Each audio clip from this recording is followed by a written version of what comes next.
The Honourable Deputy Speaker.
Honourable members, we'd like to resume the sitting.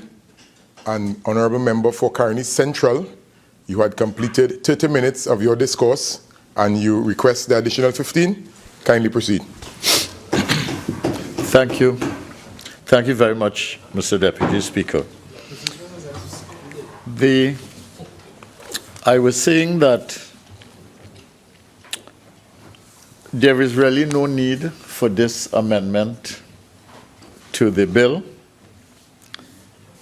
And I want to close that argument by saying that one of the provisions of the Parent Act is that the regulator must be allowed to regulate. So the 2015 legislation gives the board power to regulate its own proceedings. And it says in part that the board may appoint such committees as it considers necessary. It says that a committee may inquire into and advise the board on any matter within the scope of the board's functions.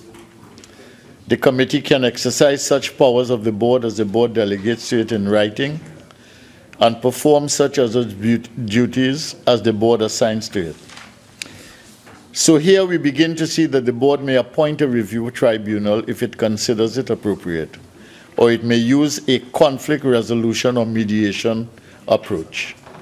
The terms of reference within which such a committee will operate will be put in writing according to the legislation. The procurement regulator has the power and the option. And when we broke for the tea break, I was saying that the big issue here is whether you're going to water down the powers of the procurement regulator and give parallel powers to a new institution over which the procurement regulator really has no control and really is an institution which has been created, in my view, to undermine the powers of the procurement regulator. Now, when we, and I give a practical example of what is possible without trying to go into naming or mentioning any specific instance. But what I want to say is that from the very beginning, this government, when in opposition, gave us a very hard time in the Joint Select Committee to get this bill to the point where it could come to the House. And at one point, they basically sabotaged it. We had the situation in which not only was that done, but we had a situation in which the bill came to Parliament. We had a consensus in the House, that's to say in the Senate, the other place, and the entire Senate voted for it.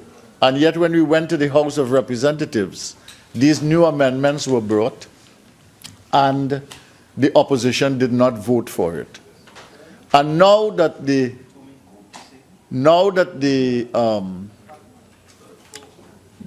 Act number 1 of 2015 is in fact law, you have a situation in which the government, now that the bill is law, are finding a means to subvert the intent of the legislation. And I want to say that this is the problem we have with this particular amendment to the bill. We don't have a problem with the other amendments as such. Yeah. Yeah. I thank you very kindly, Mr. Deputy Speaker. Mr. Deputy Speaker, I rise on Standing Order 48.6 belatedly, in that the member is on record now as saying that the government, when in opposition, sabotaged the bill in a joint select committee. That is quite very much imputing an improper motive. Sit down. Kindly proceed, Honourable Member. Thank you. Anyway, and basically, sir, I mean, there have been so many interruptions in this presentation, I tell you. We have no problem with supporting some of the other measures, but I want to raise some pertinent issues. One of them is on the land matter. I want to say that this bill, in fact, does deal with land. It deals with it in terms of public property initially, and then later on in the particular bill, that's to say the parent bill, it addresses the issue of disposal. The reason why it became an issue in the last debate, that's to say in the Parliament before the advent of this government, was because the matter was being raised under the disposal of property section of the particular bill. But if you look in the parent bill, Mr. Deputy Speaker, on section 13, you will see in I, harmonized policy systems and practices in relation to public procurement activities and disposal of public property. And then in O, an act for in the name and on behalf of the state to dispose of real property owned by the government in such a manner as the government may consider appropriate. So that we might have a problem in the fact that what is happening now, despite the Minerals Act, and despite the fact that you have a commissioner of lands, that the Minister of Finance now, notwithstanding these things, makes regulations now for the disposal of lands. And again, this would be an encroachment on what the procurement regulator is supposed to do.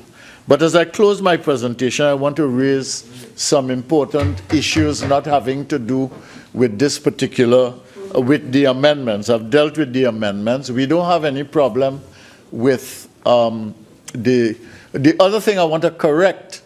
We were never opposed to having matters, once they were brought by the regulator, go to the Public Accounts Committee. We were advised by the Chief Parliamentary Counsel at the time that when you put in the legislation that it comes to the President or the Speaker, and the reason we had to do that is because the Minister of Finance was not part of the equation in relation to reportage of the procurement regulator, that it would automatically go to the Public Accounts Committee. But we will not fight that. We don't have a problem, but again, the member was not basically saying what the facts were. Now, some time ago, when a bill was brought for borrowing, I brought an amendment to that particular bill asking that no borrowing take place. Mr. Deputy Speaker, the member for Laventille West is carrying on there and disturbing me. Members, please, everyone would like to hear the Honorable Member for Caroni Central. So please, let's listen in, please. So I brought an amendment which said basically that no procurement should take place unless this bill had in fact become law. And I want to ask the question of the Minister of Finance, has any procurement taken place in Trinidad and Tobago since September 7th? And under which law that those procurements have taken place? Secondly, I want to ask, has any procurement, if they have taken place with due process and under appropriate law in Trinidad and Tobago? The second thing that I wish to ask is that we heard announcements of the road to Toko and of the port in Toko, the road to Shagarama some time ago, and the road to Manzalina was just announced, the road in the budget review. And I want to ask, what is the procurement process that will be pursued in relation to these matters? Now, the other question I wish to ask is, has the government done anything to begin the implementation of Act Number 1 of 2015, or has that process been waiting on this amendment to the legislation? I want to say that our government did do certain things. We established a committee. We made an arrangement with the UNDP that we were going to speed up the process. We proclaimed the law, and we were putting those into operationalization mode. And I want to know if anything has been done with regard to these things.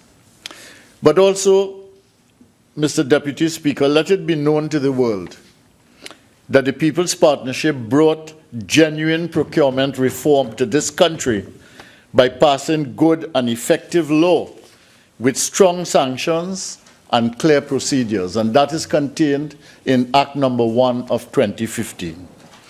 Let it also be known that no other party in government since independence ever brought procurement legislation to Parliament to be debated, much less to secure its passage. And that is something for which the People's Partnership must be given credit. And we would not be bringing any amendments here today had that law not been passed without the support of the then opposition. Let it also be known that Act Number 1 of 2015, the first bill to reform the procurement process in decades, went through an elaborate consultation and consensus building process before passage. Let it also be known that the procurement law in this country, made possible by the sheer individual will on my part as the person responsible for the managing of the JSC process and the consultation process in piloting the bill, by the support and insistence of the then Prime Minister, Honorable Prime Minister at the time, Mrs. Kamla Prasad Bisesa, because of her national commitment that was publicly made, and because of the collective will of the members of the People's Partnership government who were committed to enhancing good governance in the country. Let it be known that this procurement law is good, enlightened law, not only built on national consensus, but endorsed by the UNDP, the European Union, the IDB, and a host of other international agencies, including the World Bank, that they now are interested in. And I want to say that it was part of a suite of legislation which also included the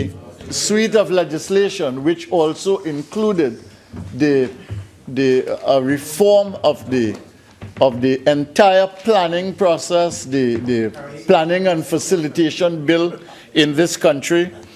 And it was part of an entire process which had to do with good governance in this country. Let it also be understood that it is important to put the law into effect and to allow it to work as it is intended. Comprehensive coverage is what the law is about by the procurement regulatory system. Honorable Member, you have 2 more minutes. Decentralized responsibility, effective scrutiny by a powerful Office of Procurement Regulation, avoidance of political interference, and effective parliamentary oversight. That is what the procurement law is about. Let it be known that this law favors local industry, local content, local labor, and environmentally friendly and sustainable development practices while being committed to fair competition, transparency, accountability, and value for money. Let it finally be known that we had the courage to initiate the process, shepherd it through, and in the end to pass enlightened law in Trinidad and Tobago. And that we do not want this legislation watered down by the Minister of Finance and the PNM government. Thank you very much. Honorable Member for Port of Spain. Thank you very much. Proceed. Thank you very much, Mr. Speaker. Mr. Speaker, as I'm sure the public of Trinidad and Tobago have assessed and realized by now, this government is committed to returning Trinidad and Tobago back to stability with good governance as one of its main pillars. Mr. Speaker, through you and this House, the citizens of Trinidad and Tobago would have noticed that since this government assumed office, it has driven a number of pieces of legislation and a number of initiatives aimed at facilitating the fight against crime and the fight against corruption. This bill is but one example of what this government has driven. We have also put on the table the whistleblowing legislation, the recently passed SSA Amendment Act. We've also simplified the process for the Police Service Commission, Mr. Speaker, to appoint a permanent commissioner of police. Deputy Speaker. Mr. Deputy Speaker, this week we have also hosted a very successful 2-day international forum on campaign finance legislation. So this government has demonstrated in the few months that it is in office, Mr. Deputy Speaker, that it is committed to bettering the lives of those in Trinidad and Tobago through a fight against corruption and crime. In fact, the Honourable Prime Minister, Mr. Deputy Speaker, recently returned from London, where he attended the Anti-Corruption Summit at the personal invitation of the Prime Minister of the United Kingdom, Mr. David Cameron. And it was noteworthy that we were the only country represented from the Caribbean region, and that the Prime Minister was singled out by world leaders as being a beacon of light in the fight against corruption at an international level. And he was actually invited and asked, and he did contribute on a number of occasions at a private breakfast meeting with world leaders and then on the wider floor of the summit. The world is looking on as this government takes on the fight against corruption. It saddens me, Mr. Deputy Speaker, to note that we have been meeting with opposition from those on the other side with some of these measures that we're putting in place to better the lives of those in Trinidad and Tobago. And what I would like to ask through you, Mr. Speaker, and through this House, for the citizens of Trinidad and Tobago to do, is call upon those on the other side to answer the questions. Why are they, in a destructive manner, opposing some of the amendments, pieces of legislation, and measures being put in place to fight crime? For example, the appointment of a commissioner of police. All that has been done is a simplification of the exercise, and we've had none other than the member for Princestown sending a pre-action protocol letter to challenge the process in court, and then being too afraid to do it himself, and they got a man of straw to challenge the process of the simplifying of the Commissioner of Police. Typical. The point being, Mr. Deputy Speaker, that this government is pushing forward with its mandate to return Trinidad and Tobago to a sensible, stable, twin island state through proper legislation. And if I may say, the Minister of Finance has piloted some very, very important amendments and necessary amendments to the Public Procurement and Disposal of Property Act that first came in being in 2015. And it was a member for Caroni Central who had actually driven the process in the Senate back in 2014 into 2015. But let us remind the country, respectfully, Mr. Deputy Speaker, that it took them almost 5 years to bring the legislation to Parliament.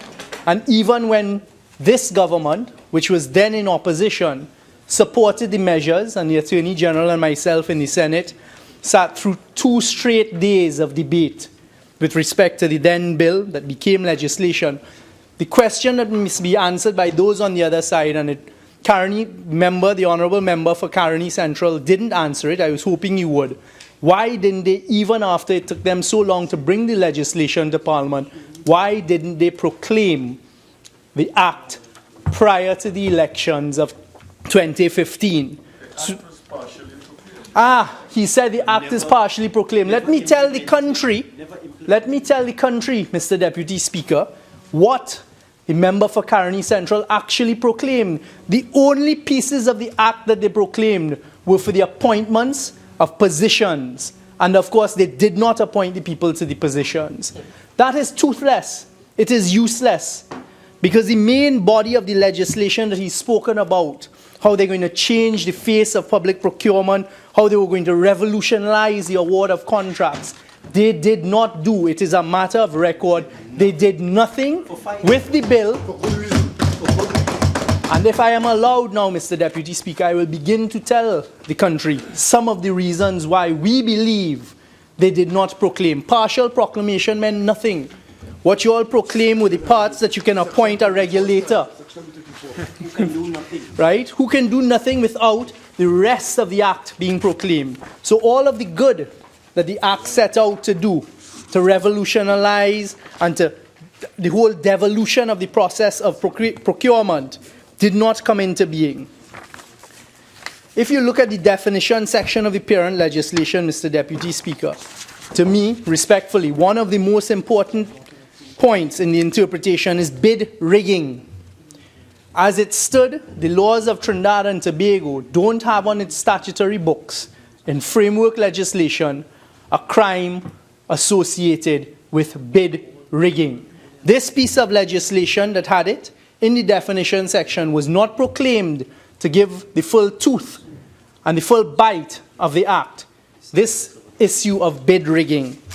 Let me try to explain to the population of Trinidad and Tobago why we believe this Act was not fully proclaimed prior to the 7th of September. It has come to our attention, and we have the documents in hand, and we've been looking at it very closely.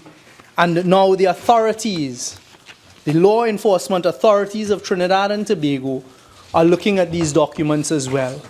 Hundreds of millions of dollars worth of contracts were given by the former administration to a selected few without any competitive public procurement process.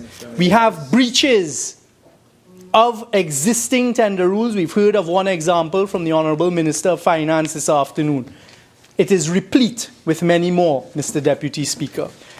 In fact, it is amazing what took place between the 1st of September and the 7th of September 2015 in the number of awards of contracts, in the payments of mobilization fees up from the normal 10% to 20%, and the disbursement and I want the population of Trinidad and Tobago to pay note. The disbursement by the former administration of hundreds of millions of dollars in cash between the dates of the 1st of September and the 7th of September 2015. If this legislation and the full amount of legislation were proclaimed, Mr. Deputy Speaker, that may not have happened, and if it did, there would have been a simpler route to successful prosecution of those claims. So I call now on those on the other side, with the greatest of respect, Mr. Deputy Speaker, to explain to the population of Trinidad and Tobago why they did not want bid rigging as a proclaimed crime prior to the 7th of September 2015. All making sense. They have been called out. They're out of the house.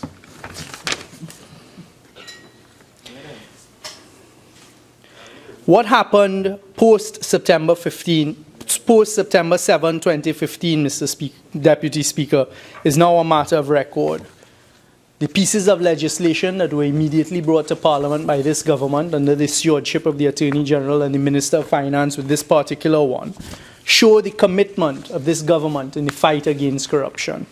And if we turn to the simple but effective and necessary amendments now being proposed that can and should be supported, it tells the continuing tale of a very clear story by this government. And if we start with the proposals being put forward for the amendment to the Act, we see the first one being, and I found it very interesting, so it is foresight, or maybe it is that the Minister of Finance has seen evidence, so he's trying to ensure that wrongs that have taken place in the past don't reoccur. And the first one is the amendment proposed to Section 12, where we're now making it a dismissible offense, if I may call it that, for the removal of a member of this board. The President may now remove a member from office upon being satisfied that the member has traded with the government without the prior approval of the minister. There are a number of instances that we have found that have been passed to the law enforcement authorities now of persons with direct conflicts of interest finding themselves in the procurement and award of contract chain where they are awarding contracts to their family companies. Is this one of the elements that the Minister of Finance was seeking to combat? We are highlighting it for the population going forward. They then have proposed an amendment to explain what we mean by a member trading with the government. For the purposes of this section, a member trades with the government if while holding office, he becomes a party to or is a partner in a firm or a director or manager of a company which to his knowledge becomes a party to any contract with the government for or on behalf of the public service. Mr. Deputy Speaker, in my many years of practicing in the courts of Trinidad and Tobago and interpreting legislation, prior to being a part of this government and being exposed to some of the stuff that has been unearthed, I would have wondered why would such a clause have been put forward as an amendment to this bill, that no one who really has the best interests of Trinidad and Tobago would participate in this type of behavior. Those forward when they were in government? Or you put it forward before, Yes, and they rejected it. Well, I can now tell you with a great deal of confidence why it was rejected. Yes. In state enterprises, that those on the other side sat above, there are instances of persons who in managing directors' positions having their family companies incorporated whilst they are in office, then using their office to ensure that contracts are awarded to their family firms. There was so much sloppiness by these individuals that some of them incorporated, having themselves as named directors and shareholders, awarded the contract and approved the contract for payment whilst they were still in their managing director post at the state enterprise, Mr. Deputy Speaker, as well as on the company registry records as being part of Ask them if they'll agree to retroactive. That is, the Attorney General will propose to you all whether you would agree to retroactivity in making some of these offences, criminal offences. We go see how straightforward that is. The next amendment proposed, we turn to Mr. Deputy Speaker, is how soon and in what manner and fashion do we get the reports from this body presented to the President of the Senate and the Speaker of the House. And of course, what we've proposed is an amendment at Section 24, subsection 4, taking it even further, that even after the President of the Senate and the Speaker of the House of Representatives shall cause the report to be laid before the Senate and the House of Representatives respectfully, at the next sitting of the Senate and the House of Representatives after the receipt thereof respectively, that the report shall be referred forthwith to the Public Accounts Committee. And you would have heard within recent debates, Mr. Deputy Speaker, us proposing that the Parliament is meant to be the ultimate gatekeeper, and that the committees and subcommittees of Parliament are where persons must come to account to the people of Trinidad and Tobago. This is mere continuation of our belief in the sanctity of Parliament, and that Parliament must be the one with the overall responsibility of having persons answer for money expended by taxpayers.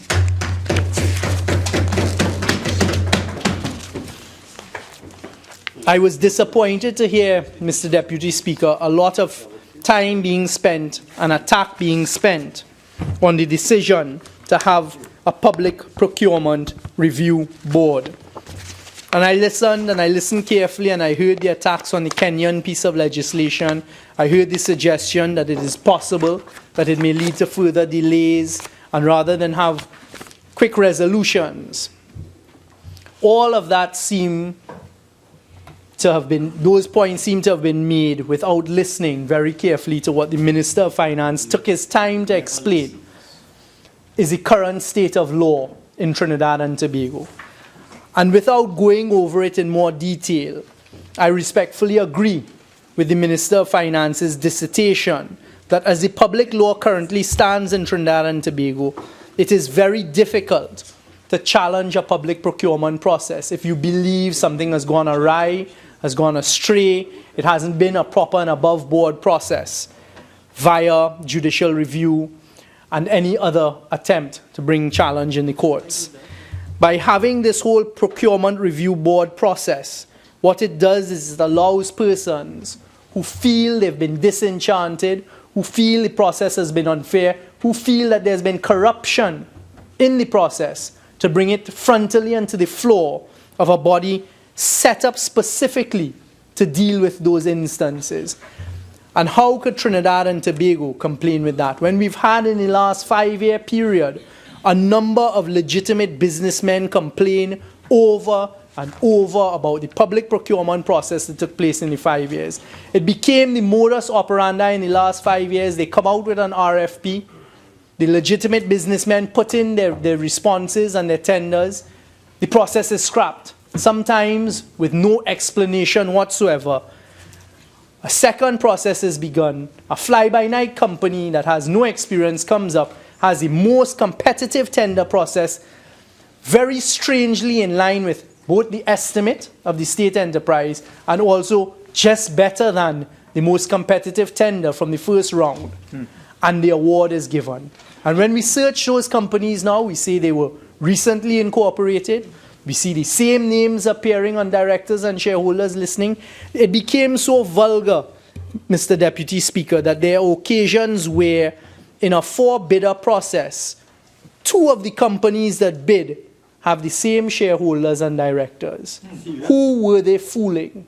They did that. This is being passed on. What had happened in the tender process is we have evidence of bid rigging in some instances where, for example, 4 companies on the face of it appear to have tendered.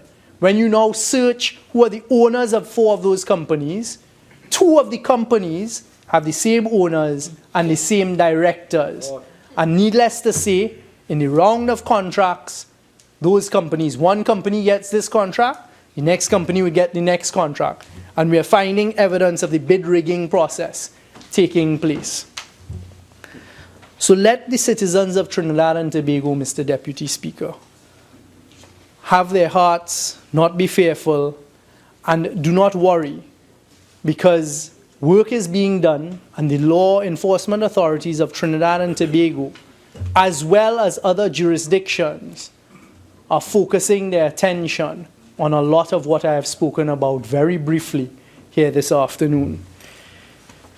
Mr. Deputy Speaker, it is our respectful position that the amendments that are being proposed here, as few and as simple as they may seem, are absolutely necessary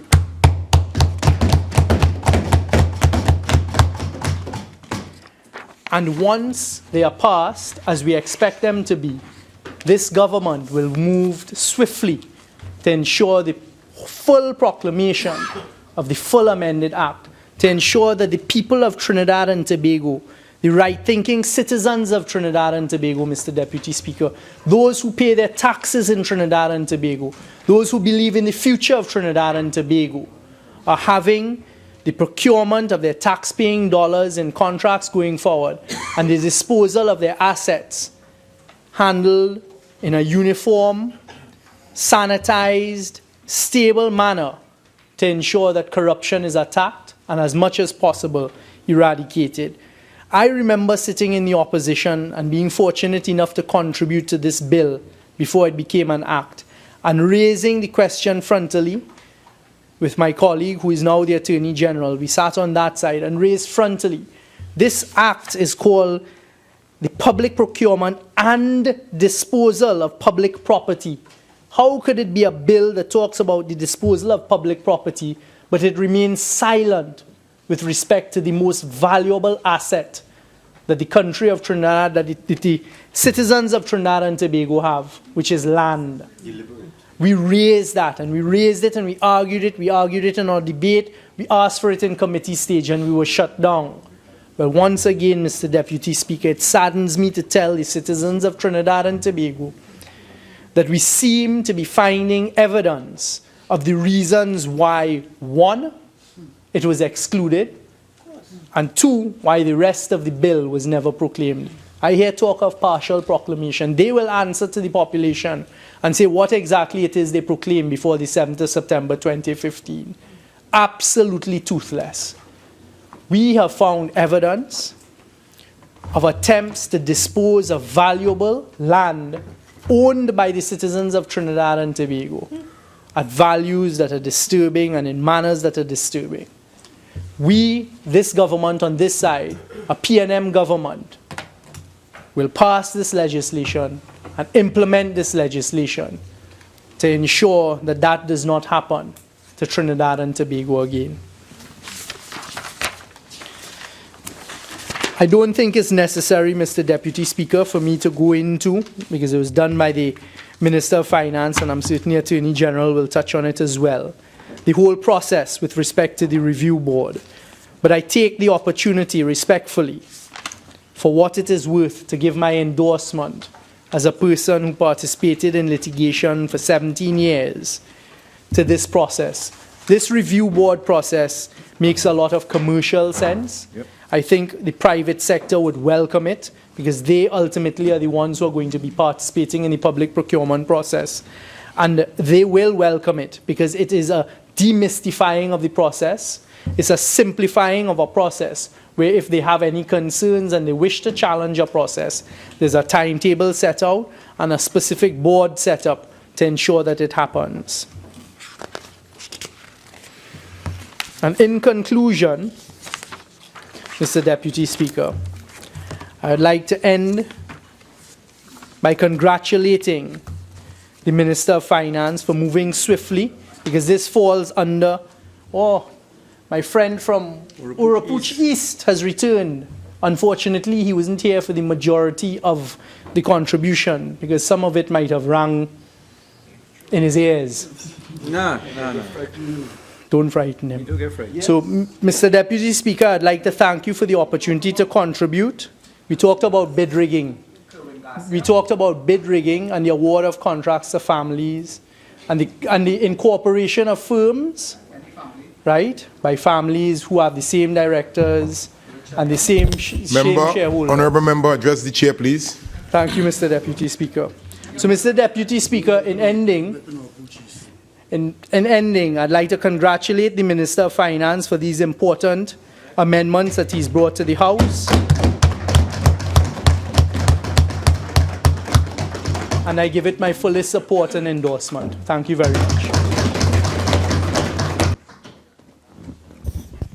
Member for Shogunas West. No, Caroni. Caroni East, sorry. Caroni East, sorry. Thank you very much, Mr. Speaker, Mr. Deputy Speaker. I sat in amazement listening to the contribution for the member for Port of Spain, St. Anne's West. And we miss Patricia McIntosh. And the question of That was brilliant. the PNM moving with pieces of legislation to fight against crime and corruption. PNM government from 1962 to 2016. 54 years, I'm speaking, not you. You have time to respond. 54 years. Out of that 54 years, PNM has been in government for 54 minus 16, 38 years. Never in the history of Trinidad and Tobago did PNM bring on any piece of legislation to deal with corruption whatsoever. It was the UNC government that brought the Integrity in Public Life Act. It is the People's Partnership government that brought the Extractive Industries Transparency International. And it is the UNC government that brought this Procurement Act to the Parliament, Mr. Speaker. This is a proud hallmark. Mr. Speaker, can I be prevented from being disturbed by the member for Laventil West? He's superfluous with his stupidness. Proceed. I'll protect you, Mr. Honorable Member. Proceed. Proceed.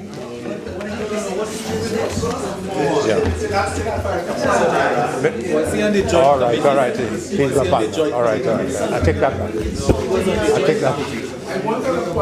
This legislation, Mr. Speaker, is a proud hallmark of the commitment of the People's Partnership administration to good governance, including accountability, transparency, and value for money. And this law also promotes efficiency, fairness, equity, and public confidence. And the legislation also seeks to promote the development of local industry.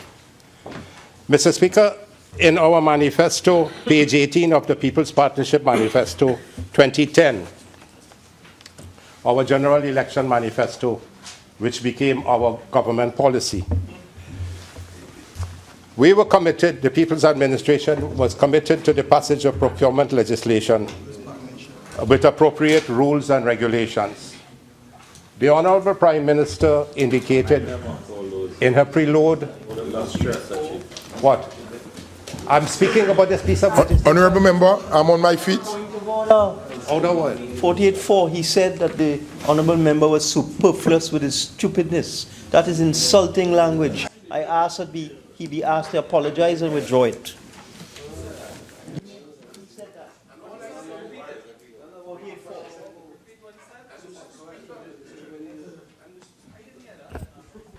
Honorable Member, was that comment made by you, sir? Yes, Mr. Speaker, and I subsequently turned to the member and said I'm sorry about it. Okay, honorable members, kindly withdraw it, please. I withdraw that. Okay, thank you. What you said? Proceed.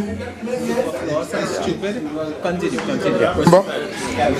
Mr. Speaker, page 18 of our People's Partnership election manifesto.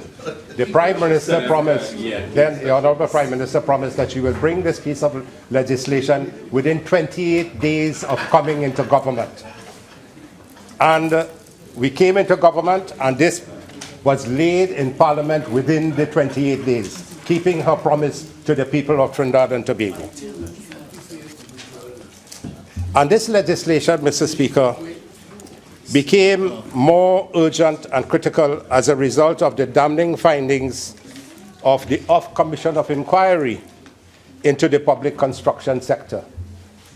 Many members here would know that the Commission of Inquiry was called because the committee examined procurement associated with several billion-dollar projects of UDCOT. Here it is today, the member for St. Anne's West is talking about UDCOT and so on. But let's look at why the Commission of Inquiry was called. Because under UDCOT between 2002 to 2010, there were major time and cost overruns on projects in construction of the government campus, customs and excise building, head office of government ministries, sporting facilities like the Brian Lara Stadium, police stations, the Prime Minister's residence, upon which the last government fell because it was annexed to the Prime Minister's residence. The church was annexed to that. The International Waterfront Center, where we are now, costing $4.2 billion when it was supposed to cost $2.4 billion. The Chancery Lane project, and more, Mr. Speaker. So this government has no moral authority to come and say anything about corruption and cost overruns and value for money, where the previous PNM government was most guilty of that, and the Commission of Inquiry had to be called to deal with that. And the Off Commission, what did the Off Commission say then? They recommended a far-reaching number of proposals pertinent to the maintenance of integrity and transparency and general good governance in public procurement. It was the Off Commission of Inquiry that brought to light the issue of corruption within state enterprises and the government having to deal with it. And the People's Partnership Government, Mr. Speaker, and our administration. Honorable members, there's a mobile device that continues to create a little disturbance. Please put it on mute, please. Thank you. Proceed. There were 91 recommendations made in the Off Commission of Inquiry, Mr. Speaker.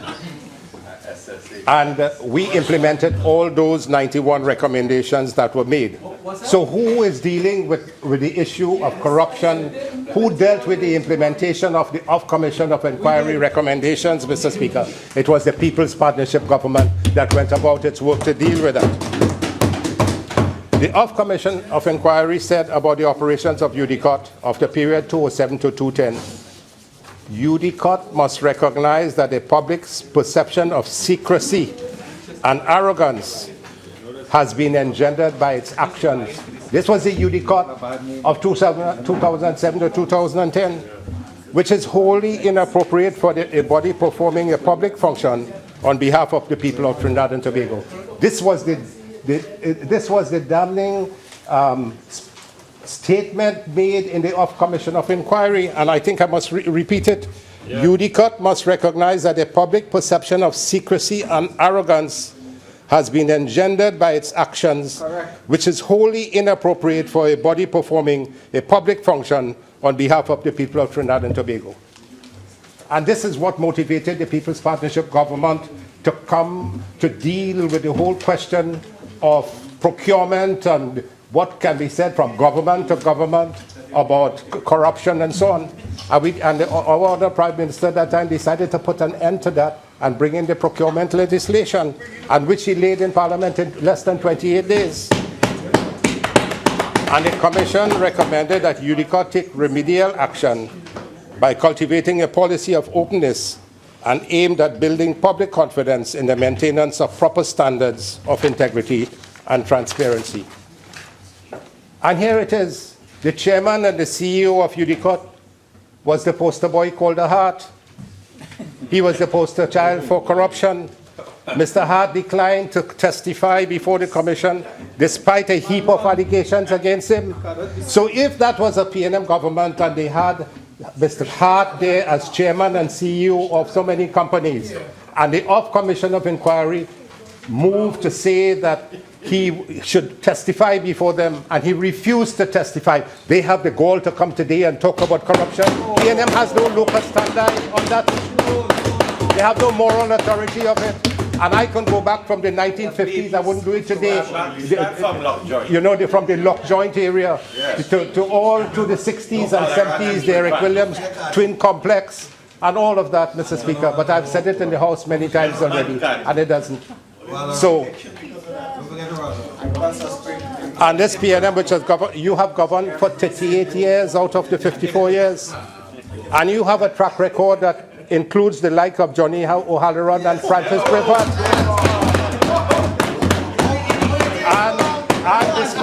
And despite an acknowledgement of a PNM government minister who said that all are we thief, is a PNM minister who said all are we thief. Yeah. So, Mr. Speaker, in seeking to establish procurement legislation, Mrs. Bissessa's administration had set up a broad-range stakeholder committee that included the captains of the construction and business sectors. They were clamoring for it. They were calling for it. The Joint Consultative Committee, the construction industry was calling for this procurement, as admitted by the Minister of Finance in his presentation. The then leader of the opposition, the member for the Gomartin West, declined to participate in that committee, despite bipartisan requests from the major national private sector organizations. The stance of the member for the Gomartin West and the Gomartin Northeast took place despite a public conflict with his then leader over the spending of public money at the Cleaver Heights housing development.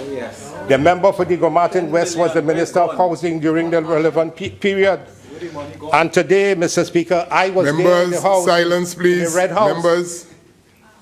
I was in the Red House when the then Prime Minister, an evening and night, late in the night, he got up and he said, where the 20 million gone? There was 10 million that he was asked. The question hasn't been answered yet. The question hasn't been answered yet. Yeah, they had to fall in here.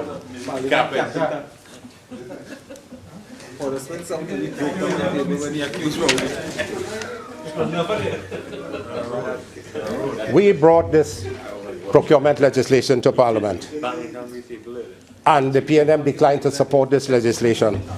Mr. Speaker, Mr. Deputy Speaker, I stand proud to be involved in this piece of legislation and procurement. When the Honourable Prime Minister, when we laid this in Parliament, I was appointed the first chairman of that committee, the Procurement Committee. And we worked for a year. And two members of the opposition were on that committee, the member for the Gomartin Northeast and the member for the Gomartin West. Mr. Speaker, we went on and we had 5 meetings in that first committee. And we had to provide interim reports and ask for extension of time. But you know what happened? The member for the Gomartin Northeast at that time and now at present refused to participate in the discussions on the same piece of legislation. So when the member for West, for the Spain North, St. Anne's West, speaks about let me just see if I can quote him. Call on us, why are we so in a destructive manner to fight against corruption? The world is looking on as the country fights against corruption, and made the assertion that we were not doing anything against it. But I have the report, the second report here, report of the Joint Select Committee, appointed to consider and report to Parliament on the legislative proposals to provide for public procurement and disposal of public property and the repeal and replacement of the Central Tenders Board Act. Second session, 2011-2012, 10th Parliament. So in our first session of the 10th Parliament, we did a lot of work. And then Minister Tewarie took over in our second session in the 10th Parliament. And pursuant to resolutions passed in the House of Representatives on Wednesday, November 9th, 2011, and Friday, November 18, 2011, and in the Senate on Tuesday, November 15, 2011, and Tuesday, November 22nd, 2011, a joint select committee was appointed to consider and report on the legislation. And I'm reading for the document of Parliament. This is the second such committee to have been established. The first one was in the first session of Parliament, the second in the second session of Parliament. During the 10th Parliament, the committee appointed in the first session, 2010 to 2011, was unable to complete its mandate before prorogation on June 17, 2011, and as such requested that all its work be saved and referred to any subsequent committee. So the work of the first committee was saved and moved on to the second. So on Friday, June 25th, the committee was required to consult with stakeholders, experts, and interested persons, and there were many stakeholders who were banging on the door. And for persons, papers, records, and other documents, recommend amendments to the proposals with a view to improving the drafts and submit a report to Parliament within 3 months from the date of appointment. And the members consisted of Dr. Tewarie, myself, Mr. Ramadhar, Dr. Al-Rawi, Mr. Imbert, Mr. David Abdullah, Mr. Faris Al-Rawi, Mrs. Helen Drayton, Dr. James Armstrong, among others. In what capacity was he? And we had tremendous support from the secretarial staff, and we want to compliment the secretarial staff of the Parliament for the tremendous effort and work they have been doing to bring this legislation to fruition when it was passed as Act Number 1, 2015. And we had expert assistance from Mrs. Claire Blake, who was a senior legal consultant, SC, and Mrs. Ann Hussein, legal officer 1. And we had a quorum of 4. But the quorum of 4 comprised 2 members of government, 1 member of the opposition, and 1 independent member. But you know what happened? I'm reading from the document. Following its 3rd meeting held on January 16, 2012, your committee experienced challenges in convening meetings due to a lack of a quorum. Its 4th meeting was postponed on 2 occasions, Monday, January 30, 2012, and Wednesday, February 29, 2012. This situation was attributed primarily to the withdrawal of members of the opposition from the committee over procurement issues concerning reported activities of the government. And who were the 2 members of the opposition? The member for Diego Martin Northwest, Diego Martin West, and the member for Diego Martin. For a year, Mr. Deputy Speaker, they absented themselves from the Joint Select Committee meetings, and they have the audacity to come and say today that we did not want this bill to be passed. They absented themselves for a whole year. Repeat that. Yeah. Repeat that. I don't think they hear. In retrospect, it was recognized that the initial quorum requirements stated at item 5.1 above had contributed to the work of your committee being stymied, because the quorum said 1 member of the opposition and 1 member of government. And the 2 members of opposition did not come until the people, their own constituents and the people of Trinidad and Tobago, the JCC and the Contractors Association began to put pressure on them. Mr. Ramadhar would remember that. He was in the committee. And they called them out. They refuse, and they have to come today and say that this is anything due to them. It is not because of them, it is because of us that the procurement legislation has come in. They do not want this procurement legislation, because let me make the point now. Let me make this point. In the 5th meeting of this committee that the Minister of Finance chaired, here what number 4.1 on page 27 says. The proposed amendment to Section 11.1 of Act Number 1 of 2015 was outside the mandate of the committee. The committee agreed to recommend in its report to Parliament, that is the Minister of Finance who was chairman of the committee, that another amendment bill be drafted to capture its recommended amendments which fell outside of the mandate of the committee. You know what he's saying? That they will come with another amendment bill. So they're not serious of passing this piece of legislation. They don't want it to work because they will come with another amendment bill again. And they will stymie and delay the entire process for the operationalization of this procurement legislation. They do not want it. They never wanted it. They never wanted it. And here, what happened? The specification that certain groups must be represented within the quorum provided an avenue for any group to have veto powers over the convening of a meeting should it be unwilling or unable to attend, thereby bringing the work of your committee to a halt. That is what they did. They brought the work of the committee to a halt for over a year. With regard to quorum issues, you know that, Minister of Finance. He ran away. Hey, listen, I wouldn't beat him up too much. Politically. Listen, I have been in this house for many years with my good friends. Whenever we were in committees, the member for Diego Martin Northeast exuded great amount of statesmanship. Okay, members. Great amount of statesmanship with every committee that he chaired. Imbert. I don't believe that. Yes. But here it is. He did not want to come to this meeting. He ran with his little feet moving. So, you know what the committee had to do, Mr. Deputy Speaker? The committee had to come with regard to quorum issues and the imminent expiration of the time frame given for the completion of its mandate. Your committee submitted an interim report seeking the intervention of Parliament. We had to come back to Parliament to seek the intervention of Parliament. The interim report, my son is doing very well. He has his Master of Science in Members, please. He's doing very well. And Please, let's hear the discourse of the honorable member, please. I'm proud of him. He has a brilliant father and he's extremely brilliant. Nice one.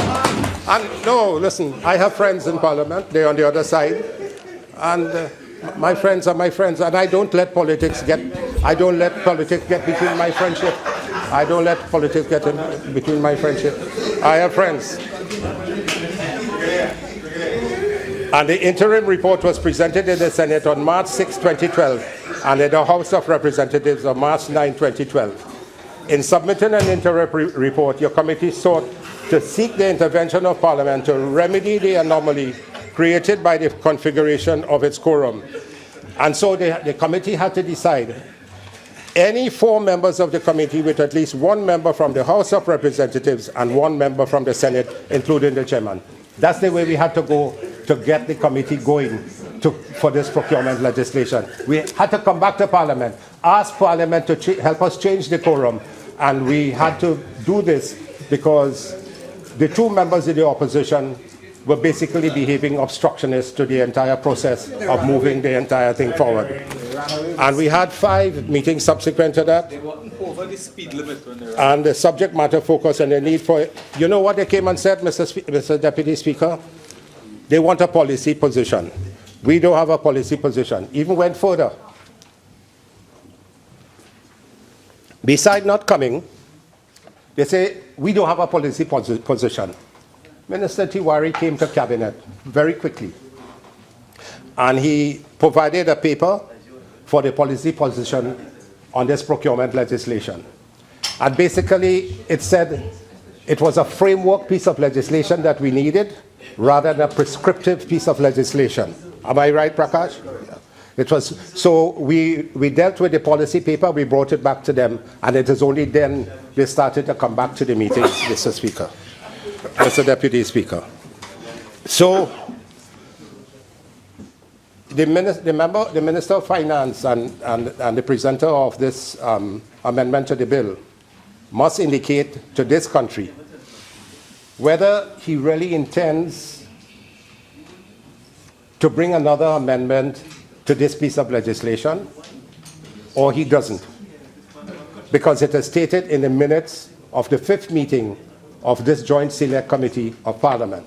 And I will sit down and ask the Minister if he really wants this procurement piece of legislation to go through, or if he's going to bring more amendments, but he's not listening. Minister, he's not interested. He's not interested. Not interested in Yeah. anything. That's why he ran away. That's why he ran away. That's why he ran from the joint committee. Yeah. He's interested in a boat or something. You see a picture of him in a boat? Somebody have a nice picture of him in a boat. Interested in a boat down at the yacht club. Mr. Deputy Speaker, the civil society, the Contractors Association, the Joint Consultative Committee began to give us increasing support when we went forward. And Minister Tewarie, Dr. Tewarie will tell you, the member for Caroni Central will tell you, that there were so many international experts in the field that came and made presentations over the period of time. We had the Contractor General from Jamaica, Mr. Greg Christie, coming. We had UNDP, we had the World Bank coming. We had UNDP, IADB. Yes, the World Bank came. And all of them made presentations. And based on the presentations, a lot of discussions took place. We came to decisions. We put forward the decisions in our presentations to Parliament. And we moved along to framing the legislation that we brought eventually to the Parliament. We had obstacles along the way, and we had to deal with the obstacles and deal with them properly. So let me answer a few of the other issues that the member for St. Anne's, Port of Spain North, St. Anne's West spoke about. He said it took us 4 years before we brought this. So he can understand why it took 4 years, because his own members at that time decided not to support this piece of legislation. He said their team supported the legislation. They had no alternative but to support the legislation. I think I have a little history of the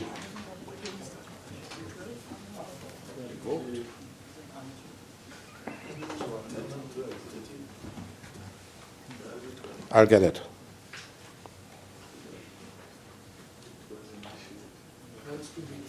Oh, no. Yeah. The whole history behind this, in terms of when it was laid in the Senate and when it was laid in the House. When we had it in the Senate, when they laid it in the Senate, you know, this same government now, saying that they want this piece of legislation, they're anxious to have, they did not support the legislation in the Senate. What? And the independent senators, all 9 of them supported this piece of legislation. We didn't have to go and have secret talks with the senators to get them to support us, Mr. Speaker. All independent senators supported this piece of legislation. They did not support it in the Senate. And when we came down here subsequent to that, they did not support it here as well. How can they say they want this piece of legislation? That is hypocrisy, Mr. Speaker, gross hypocrisy. On the Senate, they didn't support it. Down here, they didn't send it. And today, they come in and they're saying that we took so long to have the piece of legislation. Yeah. We want this so many years now, Mr. Speaker. But we were stymied. But we had to listen to all sectors of the society. Yes.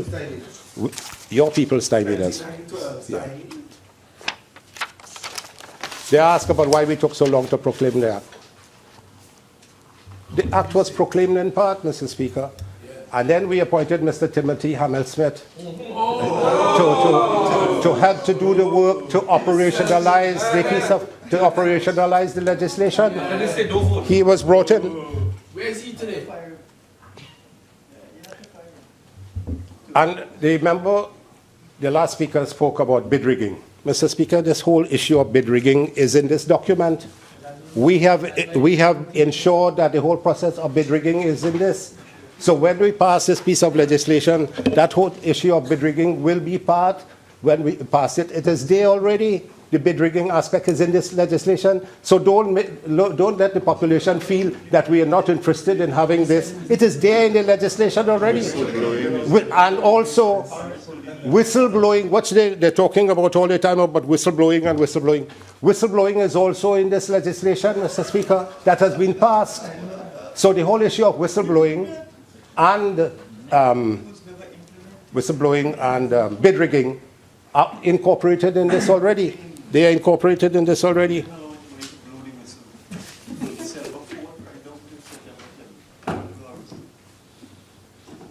You all always making flimsy excuses, you all made flimsy excuses not to support this piece of landmark legislation. It was assented to and became law under the People's Partnership government, thereby keeping a solemn election promise. When you were the opposition, you maintained your track record of indifference to transparency, efficiency, and probity in public procurement. The People's Partnership government had established a Public Procurement Oversight Committee to review the legislation. And the committee was headed, as I mentioned, by Mr. Timothy Hamill-Smith. The People Partnership, now in opposition, participated fully in the joint select committees. Minister Tewarie participated, Dr. Tewarie, member for Caroni Central, participated fully in all the joint select committee meetings except one of the 5 meetings when he had some family business to attend to very urgently. So we have continuously displayed our fierce commitment to best practice in public procurement, as evidenced by our track record and delivery with respect to the legislation. Honourable Member, your 30 minutes has expired. Do you care to avail yourself of an additional 15? Thank you, Mr. Speaker. Proceed. Speaker.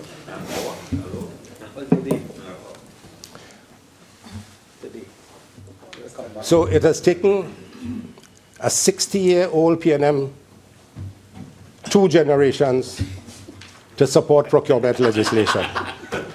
In a burgeoning economy of much public investments, purchases, issuance of contracts, and disposal of property. And while we will be judged on our promise and performance on this matter, the PNM's history is littered with the names of Calder Hart, Johnny O'Halloran, Francis Prevat, and its open admission that all are we thief. And when a PNM government eventually and belatedly supported essential procurement legislation, it was on the back of extensive and groundbreaking legislative work by a progressive and responsible People's Partnership administration. And we are proud on this side to have pioneered this piece of legislation, worked with it, and have begun to operationalize it.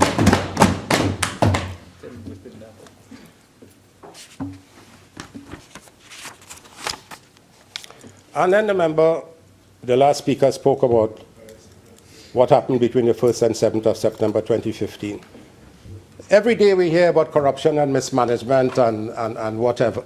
If you have information from your auditing firm where there is a nexus somewhere, let us hear whether it's Ernst & Young is the auditing firm that is giving this information. Compromised. And whether there is a compromise between the Office of the Attorney General and Ernst & Young. Let us know where these reports are coming from and who is fabricating these reports. We will come clear with that at some time in the future. Let us know where that is coming from. You can't come to Parliament and read out things handed down by some member of the family, whether that is concocted together. Yeah. So we will deal with that. We will deal with that when it comes. And talk about hundreds of millions of cash moving out. Explain why we did not want the bid rigging prior to September. It is in the bill. It is in the act that we passed. Bid rigging is there. Should the commitment of the government to fight against corruption, where is our ability to fight against corruption?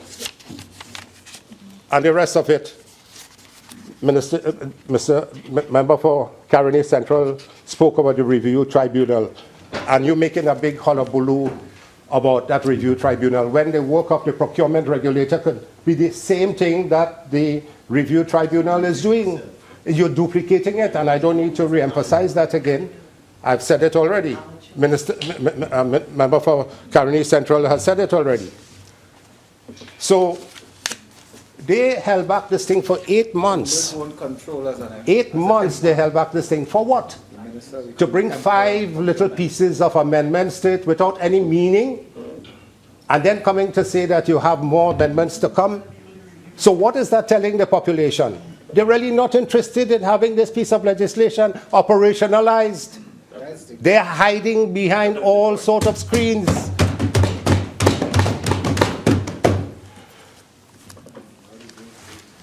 So when we look at the consolidated version of the Public Procurement and Disposal of Public Property Amendment Bill 2015, and we look at the amendments done by the Minister of Finance in the committee, it makes no sense whatsoever. They are futile amendments. They were not worthy amendments. There was no need to delay it for 8 months to put these amendments in so that we could operationalize. They are there for 8 months. Have they operationalized anything? No. Have they proclaimed anything? No. They're criticizing us. It was Act number 1 of 2015. And, you know, the community, the national community, became so concerned about the passage of this piece of legislation. And I want to read from a Newsday article of Thursday, August 21st, 2014. What about procurement? The 4th session of the 10th Parliament ended with Prime Minister Kamla Persad-Bissessar speaking in the House of Representatives on July 28 about the commitment of the People's Partnership in passing effective public procurement legislation in Parliament.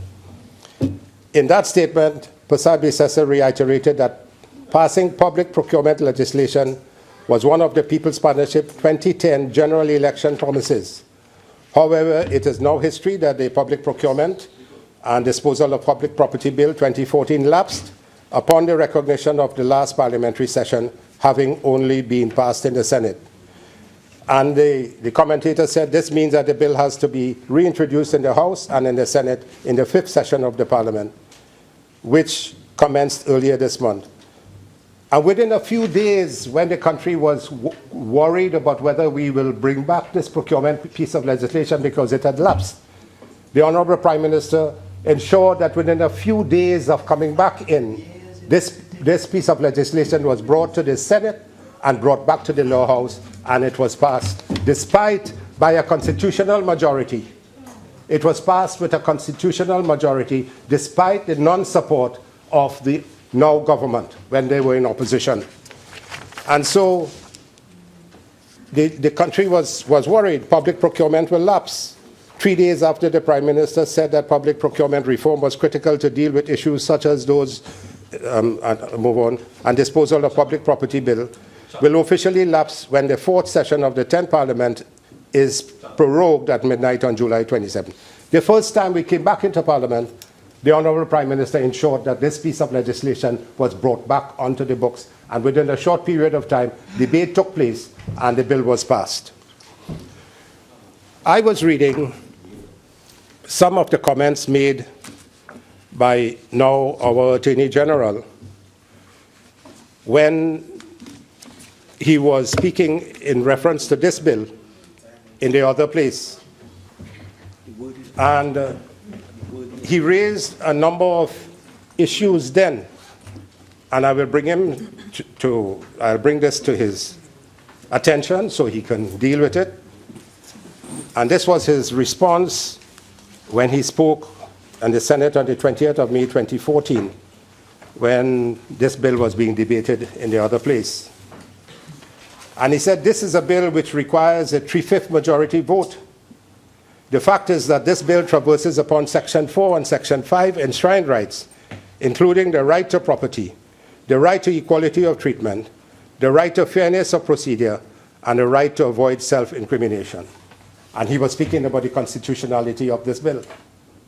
And the now Attorney General, the former senator in opposition in the other place. We know he knows the law. And so, well, when he speaks about constitutionality, this needs constitutionality based on what has been happening to the SSA, I'm not too sure what has really happened. He knows the law. It's my friend.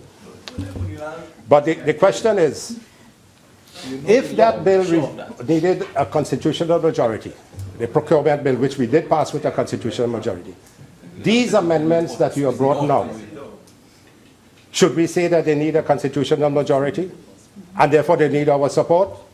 Because they can't pass it without a constitutional majority. So he said the right to property, the right to equality of treatment, and the right to fairness of procedure, and the right to avoid self-incrimination. That is based on what you said there, Mr. Attorney General. No problem. And then the next thing he asked, having reflected upon this bill and recognizing there are 33 references in this bill to regulation, 33 references to regulations, knowing that there are no regulations before us, I did not think the government was serious in proceeding with this bill. But there are viewers asking for regulations. 8 months you in office and in government, what you as Attorney General have done about regulations? Have you brought in any regulations? You have the opportunity to proclaim more than we proclaimed. It is there for you to do, but you're stalling it. You have 8 months and you do nothing. You come with some flimsy pieces of, you come with some flimsy pieces of things. And then you went on to speak about framework versus, you spent a lot of time speaking about framework versus prescriptive legislation. And we know that this piece of legislation is framework legislation, but you made a big hullabaloo of this. I think young need to move into the AG office. And there were other areas, I will come to it. You're restless. And then you went on to speak about excessive criminalization, because the bill had a number of penalties with high penalties and high jail terms. And the now Attorney General said, come on, this is what you call in law excessive criminalization. If you make amendments, if you had a joint select committee, why didn't you address that issue which you raised in the other place? Excessive criminalization. Has there been any changes? Why the minister did not make about the changes related to the fines and the penalties in this act? 2 million and 5 million and 5 years and 10 years imprisonment. That's what you were speaking about. Have your team sought to make any changes when you spoke about that in the other place? This was a big thing for you at that time, but nothing has happened. So excessive criminalization, constitutionality, and then the off-commission of inquiry. Proclamation clause you spoke about. A proclamation clause because the systems upon which this bill are to operate do not exist or are in need of reform. Specifically, the revenue authorities of Trinidad and Tobago in the persons of the Board of Inland Revenue, and you spoke about value-added tax and so on. That didn't have any relevance to basically the bill that was before you at that time. So there are many other things that the Honorable Attorney General spoke about in the other place, but I didn't see him tell the Minister of Finance in his Joint Select Committee meetings that they wanted to make some amendments to the bill. That these things were not entertained at all. No, but he could have told you. How you mean? Mr. Speaker, Mr. Deputy Speaker, sorry about that.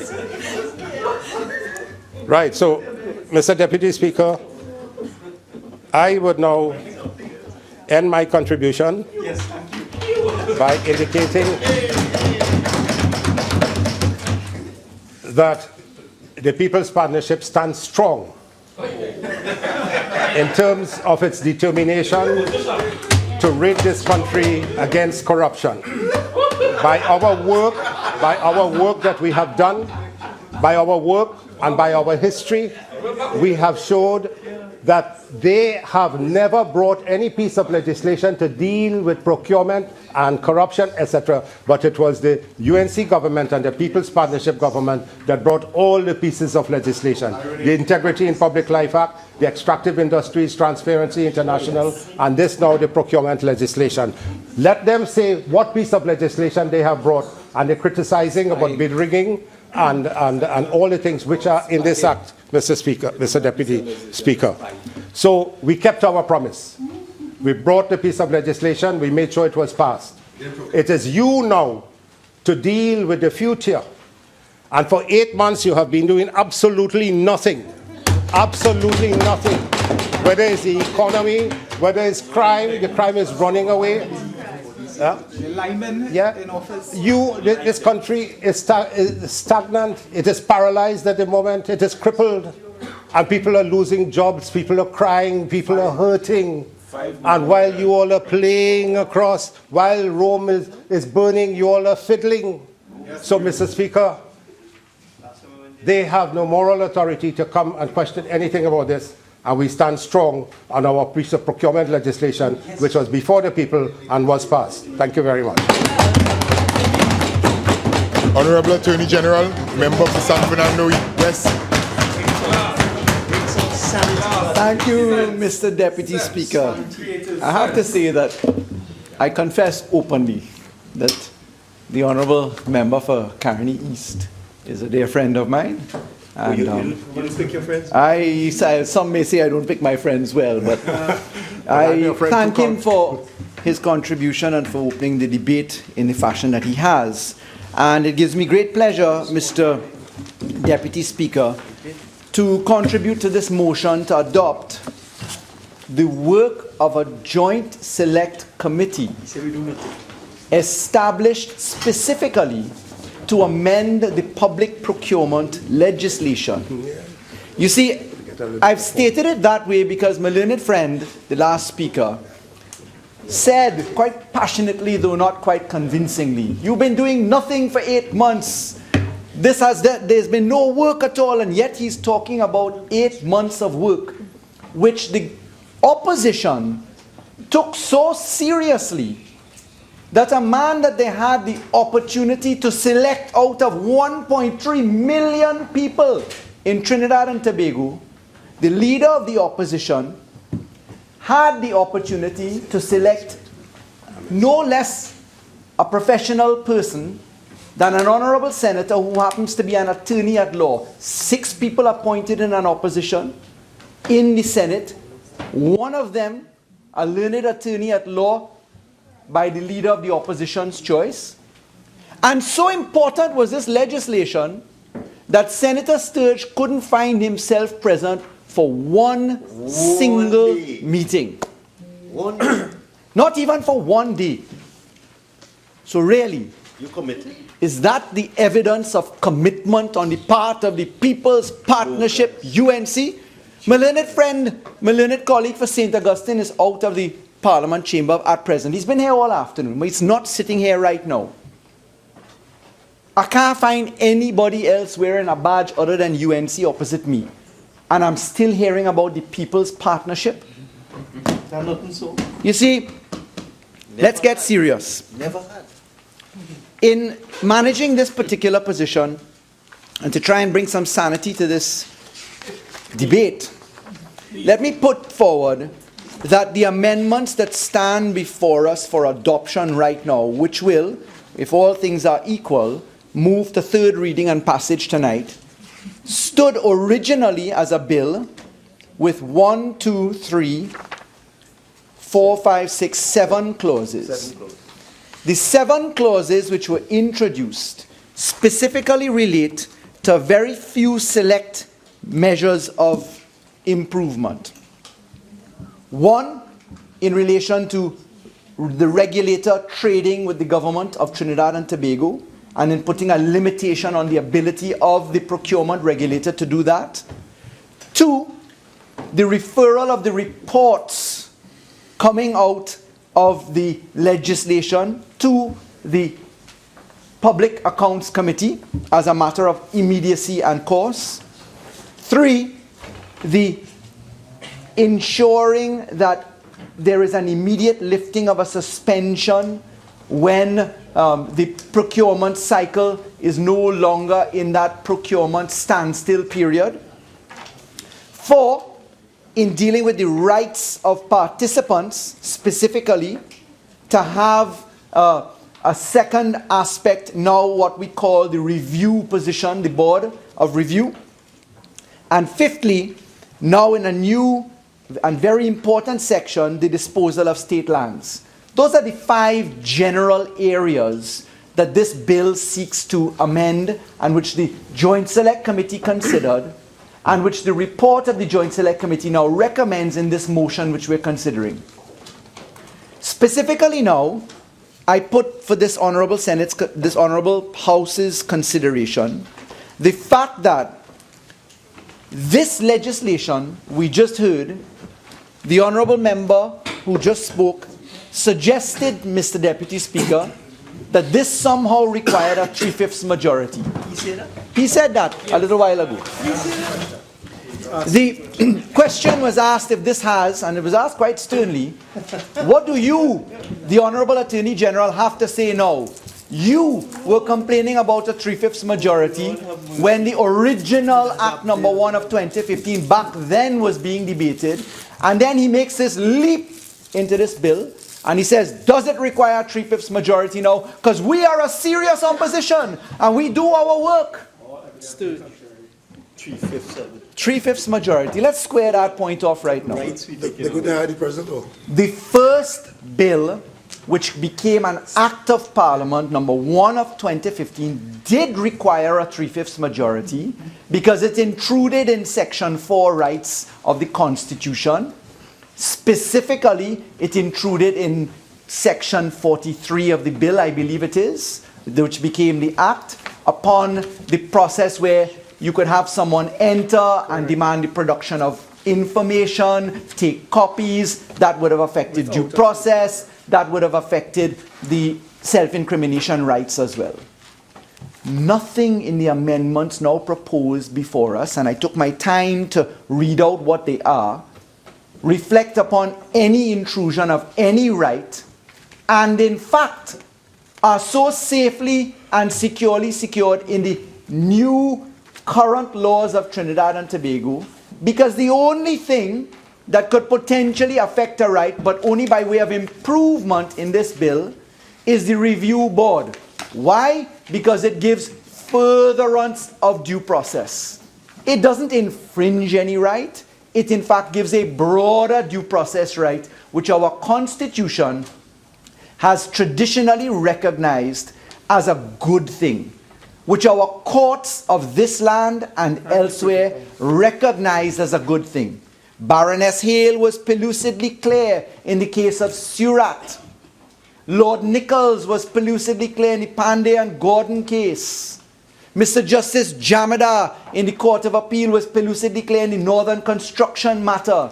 It is not every right that has a vague connection or direct connection with the constitutional rights in Section 4 and 5 that automatically invoke a Section 13 exception under the Constitution. Because once there is proportionality, and more particularly due process, you are saved from that requirement. But that's the words and suggestions of a responsible opposition who couldn't bother to send the one lawyer they had on the committee to one single attendance in this bill. It may have made a difference. You could have had one extra number on a piece of paper. So, that's the deal with the last point made in respect of a Section 13 right. Section 13 of the Constitution exception. Mr. Deputy Speaker, I heard the Honourable Member for Caroni East speak about a series of positions.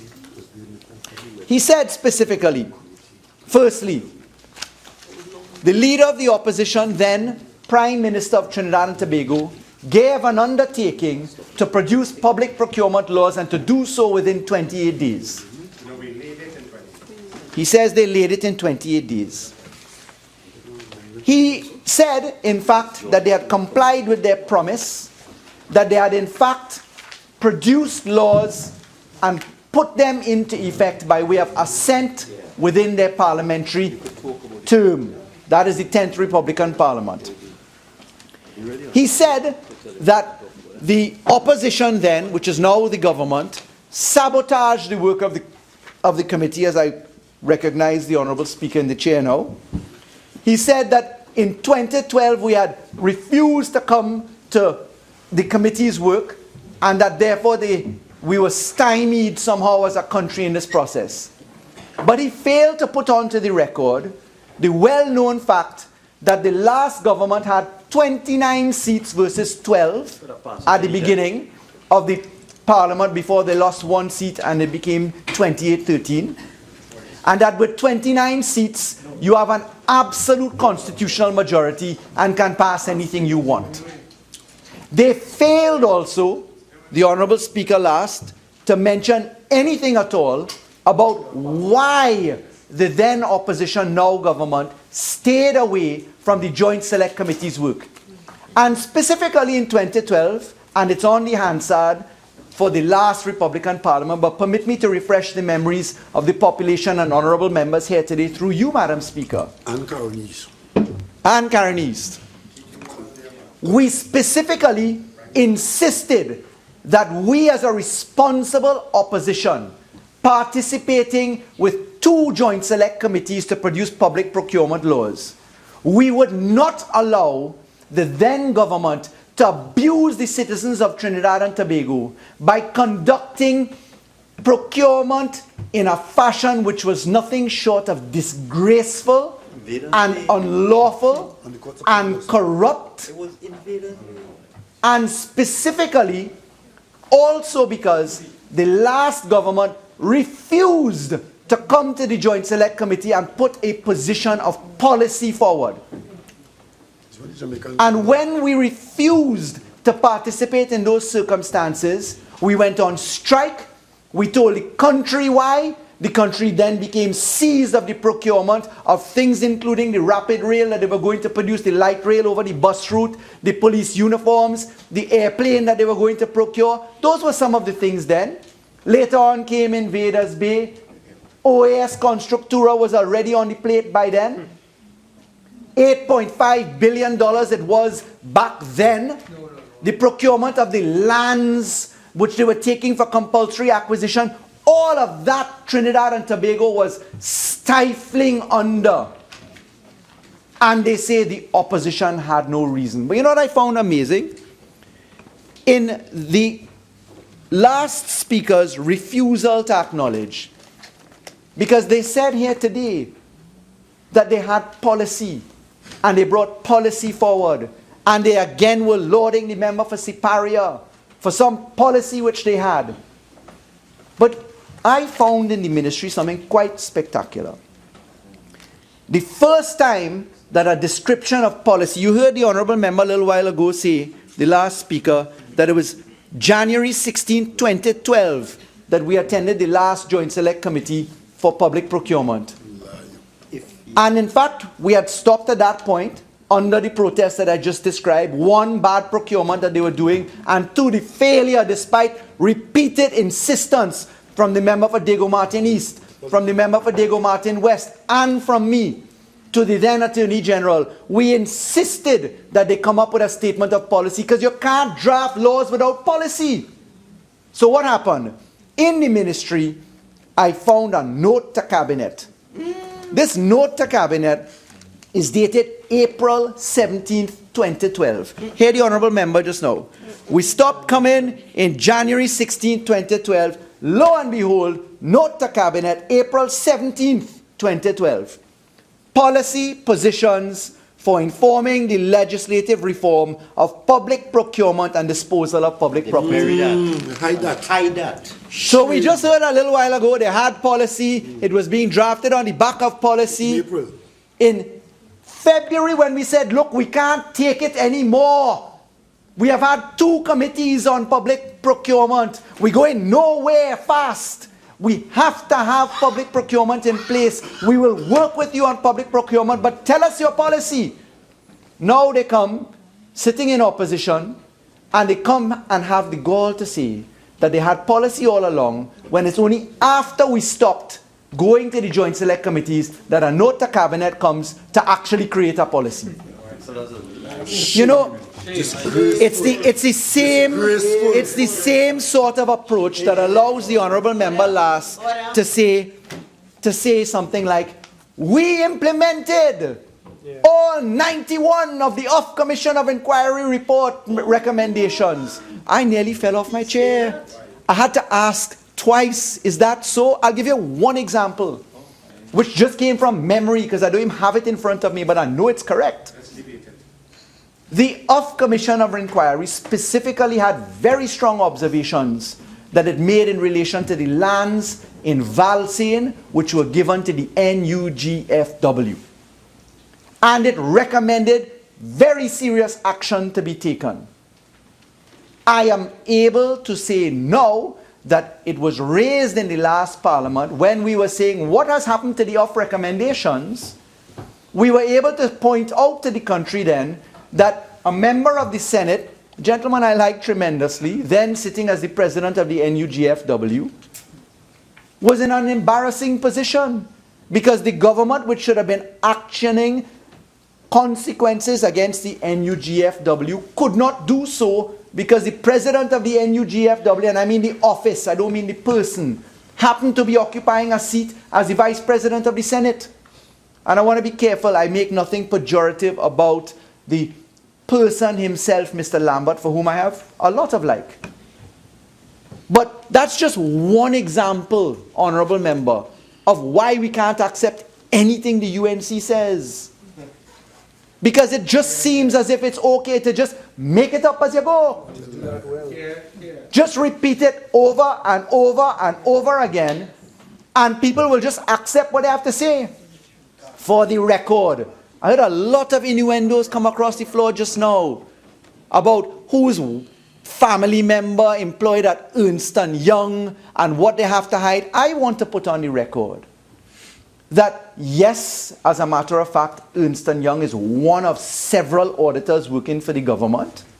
And yes, Minister Stuart Young has as his significant other a very bright lady who has position inside of Ernst & Young. But I want to put on the record, she as a partner of Ernst & Young has been working for the government of Trinidad and Tobago, particularly in a very large capacity since 2010 come forward in particular. Under the UNC. Under the UNC government. That had the opportunity to hire people. That is where she received her employment. Exactly from them. And I can tell you as a matter of fact, Minister Young has certainly stayed clear of employing anything or coming anywhere near Ernst & Young because he recognizes propriety. But he must not have the position of having to explain the fact that he is married or has a relationship with a very bright person who does work for the government of Trinidad and Tobago and has done so for donkey years under the UNC government, because it's those kinds of irresponsible statements that stick. And they say it over and over again. And that borders, somebody's saying it here, that borders on, it's a very horrible word, on nastiness. Because you just know it's not true. And to the uninformed person, there will be a takeaway of it. Twist and turn and fabricate all you want, propriety will stand. So I put the population on notice. I expect nothing other than flagrant untruths, inveterate untruths from those opposite, because I am confident that some people associated with the last government have got to be sleeping very uncomfortably right now. To those opposite. Why do you identify yourself?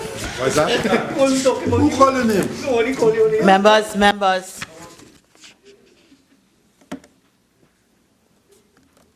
Please continue, Member for San Fernando.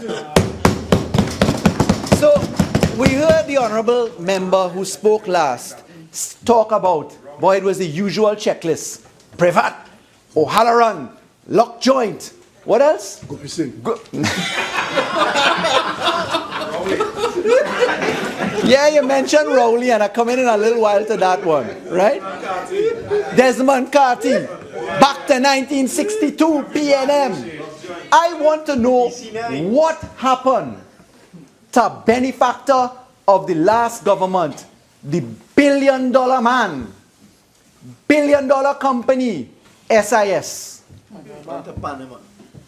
How come nobody opposite says SIS has relocated its principal and business and apparently equipment to Panama? Cannot be found, as I'm informed. How come? How come? All of a sudden that do exist.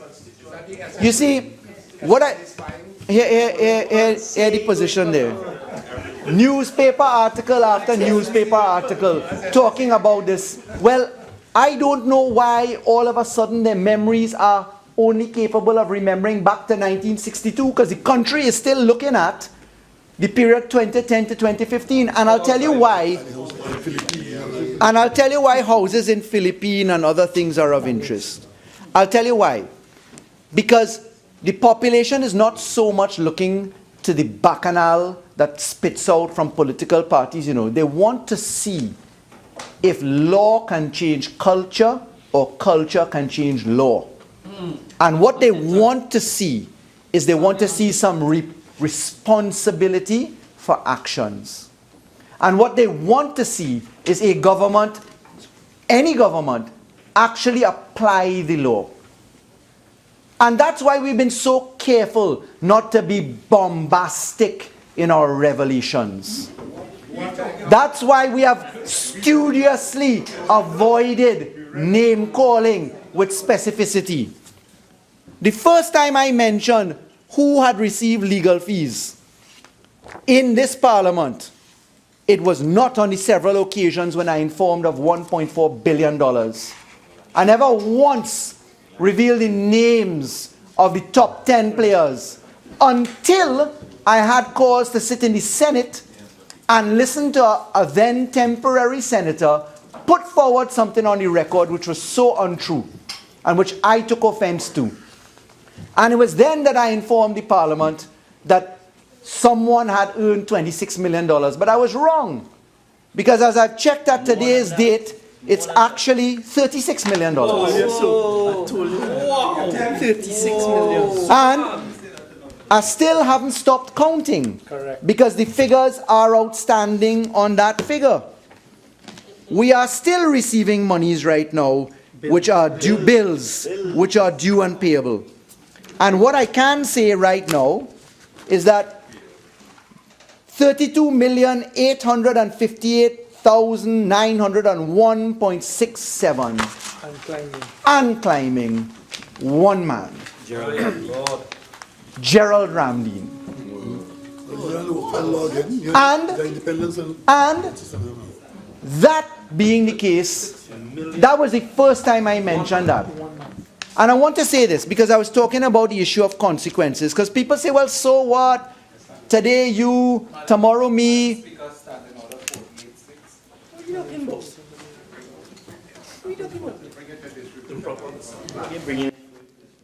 Member, I don't rule that it constitutes a breach of this rule. Continue.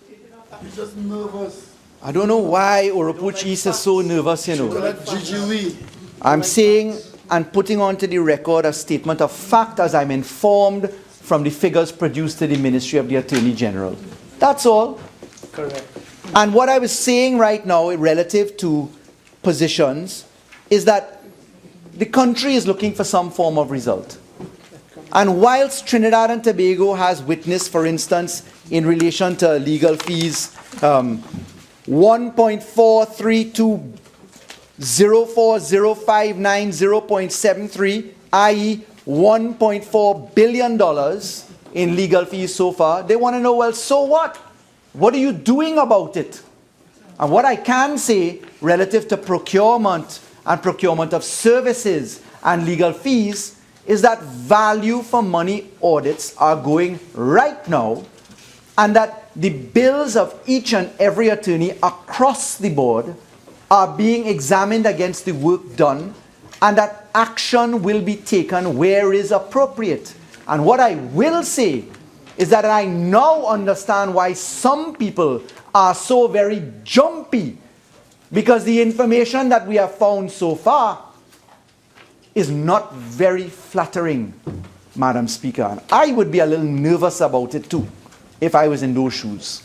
I don't say that with any pride, and I wish to state for the record that that's being applied across the board.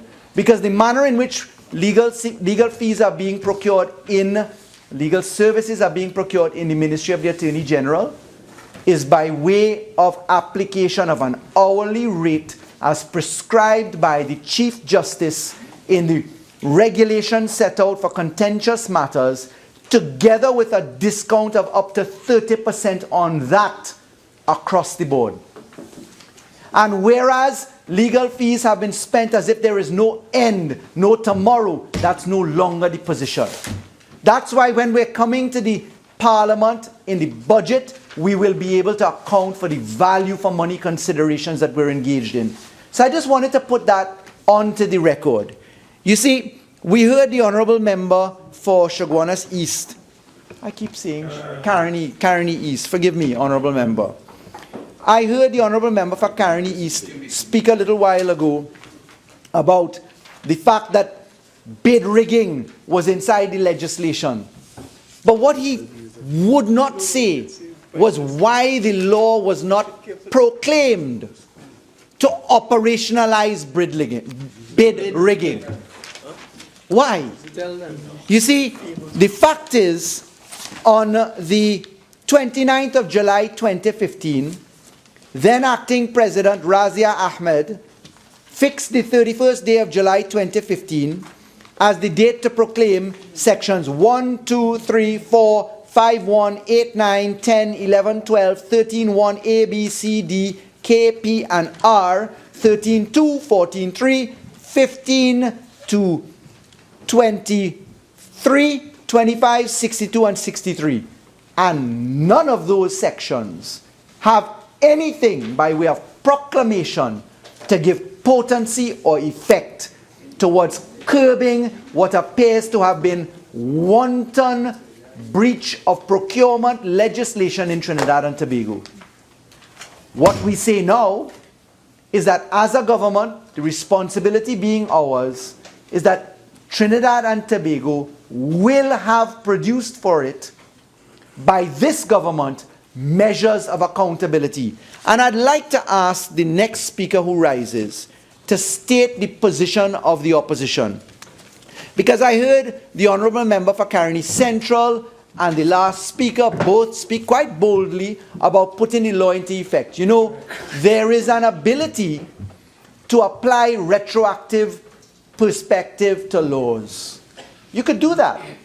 Criminal offences. Retrospectivity is something that can be done in law in certain circumstances. I would like the members of the opposition, particularly I understand Oropouche East may stand next, I'd like him as the alternate leader of the UNC, the man who ran for leader of the UNC. I would like him, aspiring leader as he is on the opposite end of the bench from this leader over here. I would like him to know that the country will be listening for his agreement, leader as he is, to apply this law retroactively. If you name man, if you name responsible opposition, apply the law retroactively. Give us your unqualified support for that, and I will bring the amendments to the Minister of Finance who has responsibility for this, and we will on a unified basis apply the law retroactively. Let's see what the response is going to be from the opposition. Because we can do it as a parliament. We could go back any time before. Let's go back to 1962 if you want. And we will deal with it. Woodbrook Place? You're confused or what? So, let's talk about the position of the last speaker as it relates to... He was talking about Cleaver Heights. And I want to just put that on the record. Honourable Member, you said that Prime Minister Manning stood and asked where the $20 million gone. You said that nothing had happened in relation to that, Madam Speaker. I want to put on the record. If the Honourable Member had bothered to read the OFF report, and in particular the report of McCaffrey, who was hired by OFF to investigate that matter, he would know that it's a matter of public record that there's absolutely nothing wrong with that Cleaver Heights project, that it was a value for money payment, met and satisfied completely.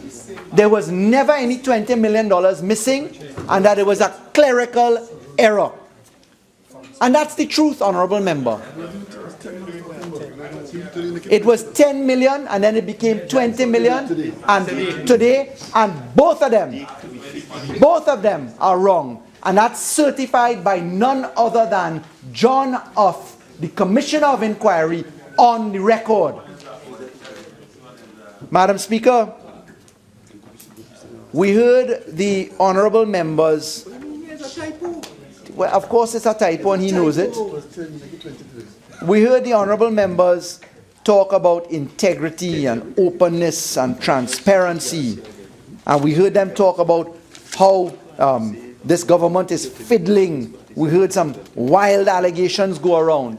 Let's step away from the public procurement bill itself and talk about the operationalization, Madam Speaker. West, your 30 minutes have expired. You're entitled to 15 more minutes. Do you intend to avail yourself? Yes, please, Madam Speaker. Madam Speaker, we're talking about operationalization, as I thank you for the extension of the bill. I'd like to put onto the record the public procurement law proposes some serious advancements in relation to e-procurement. But you know what we have met when we came into office and which we are working on? The fact that the Electronic Transactions Act has not been proclaimed. The Data Protection, fully. The Data Protection Act has not been proclaimed fully. The amendments to the Audit and Exchequer Act have not been proclaimed fully. And more particularly, when you're talking about a network for operationalizing this law, you have to have the backbone and architecture of the Ministry of Finance in place. But you know the truth of that is, after nearly $400 billion spent by the last government, with nothing to show for it, in respect of revenue generating assets, and I would like them to be able, the next speaker, to even name one revenue generating asset purchased for $400 billion. After that, the Ministry of Finance finds itself back literally in prior to 1962, working on ledgers and books, where there's no interrelation between current data, historical data, where you can't pull up information, where there's siloing. But $400 billion wasn't spent on creating a new revenue management system or improving the Board of Inland Revenue. Far be it from the truth. $400 billion was spent in our country. And you know what one of the byproducts of $400 billion was? A mall in Holland. No, not the mall in Holland. One of the byproducts of the $400 billion was a very unfortunate phrase which was entirely popular prior to September 7th, 2010. Remember that phrase, eat a food? 2015? September 7th, 2015. Remember the phrase, eat a food? That used to be the stock answer for anybody involved in improper procurement or corruption. Well, boy, just had to eat a food. Man had to eat a food. Mamu had to eat a food. SIS had to eat a food. Everything was eat a food. But I'm very happy to say, and this comes to the point of culture changing law or law changing culture, I don't hear that expression again under PNM government. And that tells me that there's hope to transform some of the societal views as it comes to largesse and extravagance. I'm hearing somebody across the road. I'm watching the members of the opposition laughing, literally. Tell the country what they did with the money. Laughing. Right now, they're saying, boy, people can't buy food. As if the overdraft of Trinidad and Tobago wasn't maxed out. As if after 2015, May 2014, December 2014, when the public procurement bill was passed, between that date in December 2014 to the general election, billions spent with no proclamation. Billions spent with no operationalization. In a rush to spend money, such that checks are coming and hitting the government still from the last government. Madam Speaker, you heard what the Honorable Minister of Finance had to say today from Standards and Poor's. I have never in my review of literature of that type seen an open and naked condemnation of a government as I have seen the UNC condemned by Standards and Poor's. Never have I come across that. But you see, it's okay when you have already had your food and your belly full. You could stand up and make plenty noise opposite. There are people that come and address us in the parliament like comedians sometimes. Not they themselves being comedians, but what they say is so comedic, and the flippancy with which they make up positions is honestly quite disturbing, Madam Speaker. Madam Speaker, Trinidad and Tobago has before it right now a choice to sober up, a choice to take responsibility, a choice to appreciate where we are as a country, a choice to realize that we can do the necessary if we work together and keep in mind productivity and discipline as our watchwords, let alone tolerance. You see, what is entirely the prescription for Trinidad and Tobago is to wake up and realize that we cannot afford to be corrupt. And I want to know whether the next speaker, the leader in waiting for the UNC, is going to commit openly today to supporting Explain Your Wealth legislation, civil asset forfeiture, where if you cannot explain how you own a $60 million property, or how you own a mall in Holland, or how you own whatever it is people may say you own, by the income that you have, if they will support that you should lose those assets.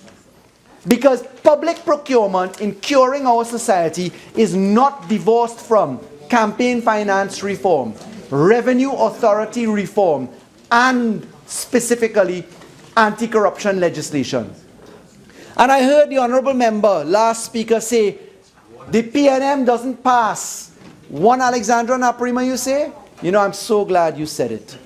The scandalous procurement of the contractor outfit, One Alexandra Place, where $71 million was put out, as I'm told, for what has been valued at $20-something million, where UNC minister after UNC minister rushing to get the spoils of a contract, and Naparima, somebody known for spinning the wheel, known in Trinidad and Tobago for spinning the wheel, has the temerity to intervene by way of crosstalk in this debate.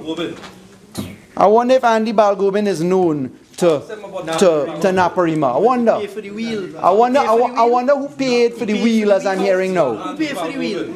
But Madam Speaker, I was saying, I would like to know if the UNC is going to commit to the reforms that are necessary for the Board of Inland Revenue, because you'll notice there are amendments proposed on our legislative agenda, because one has actually been produced. We want to know if they will support civil asset forfeiture.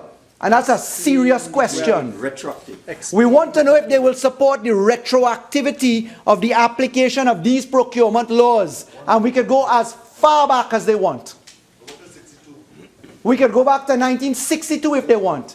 Because you see, Madam Speaker, I think that there's a deliberate strategy by the opposition simply to make noise and oppose. That's all. To be destructive. It is a deliberate attempt to be obstructionist. I heard the honorable member, the member for Caroni East, ask a while ago, or say a little while ago, the UNC, what law can the PNM compare for the UNC's corruption laws?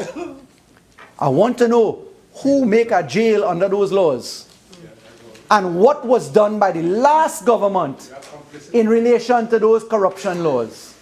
What singular acts of proclamation and assistance happened under which government to affect which cases in this country? You see, I don't think that the PNM would ever have a legacy equivalent to Section 34. And Piaku. You supported Section 34. And I hear them again, you supported Section 34. Yes, but we didn't proclaim Section 34 in breach of undertaking.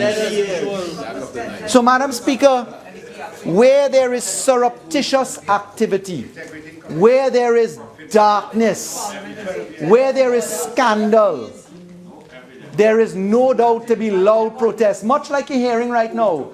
When you hear the noise start to chatter and people get nervous in their seats, slipping off the leather as they sweat, you have to ask yourself, why?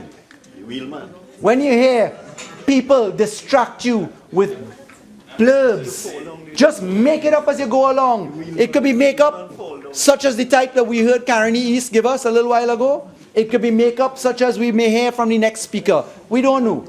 We ask the population to be attentive and to focus.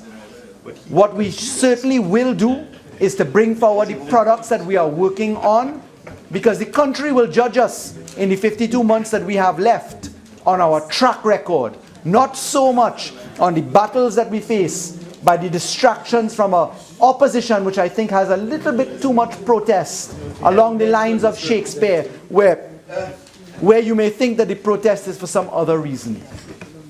Madam Speaker, there's not much more to say other than to compliment the Honourable Minister of Finance for the courage and hard work necessary to bring this forward, for standing strong when you heard members opposite say, such as Caroni Central said a little while ago, that the review committee was a feature that was not brought by the member for Diego Martin East. When the member for Diego Martin East moved one by one in the House back on December 5th, 2014, the same amendments then, he stood up tonight, Caroni Central, to say that that never happened. Just like that. Same way he said that we did not support, and we had no reason to support the first iteration of the public procurement bill. I congratulate the Minister of Finance for standing up and having the courage not to want to protest too loudly while those kinds of untruths were told. Because anybody that has the fluency and charisma just to make it up as you go, as we watch by certain speakers opposite us, then definitely is not the kind of people that we want to be judged by. So, Madam Speaker, I look forward to hearing the commitments that I understand the member for Oropouche East will give next. I look forward to his warm and open commitment on the retroactivity of this law, on civil asset forfeiture, on making sure we get to bid rigging, as I know he, as the next leader of the UNC, is bound to give. Thank you, Madam Speaker. Member for St. Augustine.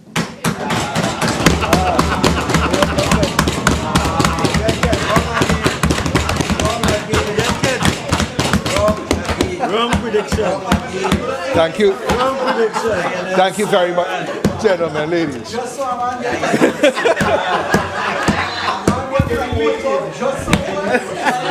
Order. Madam Speaker, thank you for the opportunity. Let me just say that I love history, but I believe that this Parliament has now descended itself into nothing but historical playground. Elections came last year, we know. The PNM won September 7th, and they are the government. Mr. Attorney General, it is your time to write the laws and to change the culture. And I congratulate the efforts of your furthering what had been started for some time now, this procurement legislation. It would be wrong for us, however, to ignore all of history and to not accept the incredible fortitude of the member for Caroni Central in his efforts in the last term to have, against many odds, pursued an effort to bring light, as you've spoken, light to the country. Nothing is perfect, we agree. But let me just say this, that work is the foundation upon which these amendments are here today made, or efforts are so. Many believed before 2010 that this country would not see such change legislatively and what we call social engineering. You bring legislation and you change the culture, or the culture changes the legislation. But it's a combination of both. And we are grateful, speaking as a citizen here today, that we are one step closer to the reality of procurement legislation.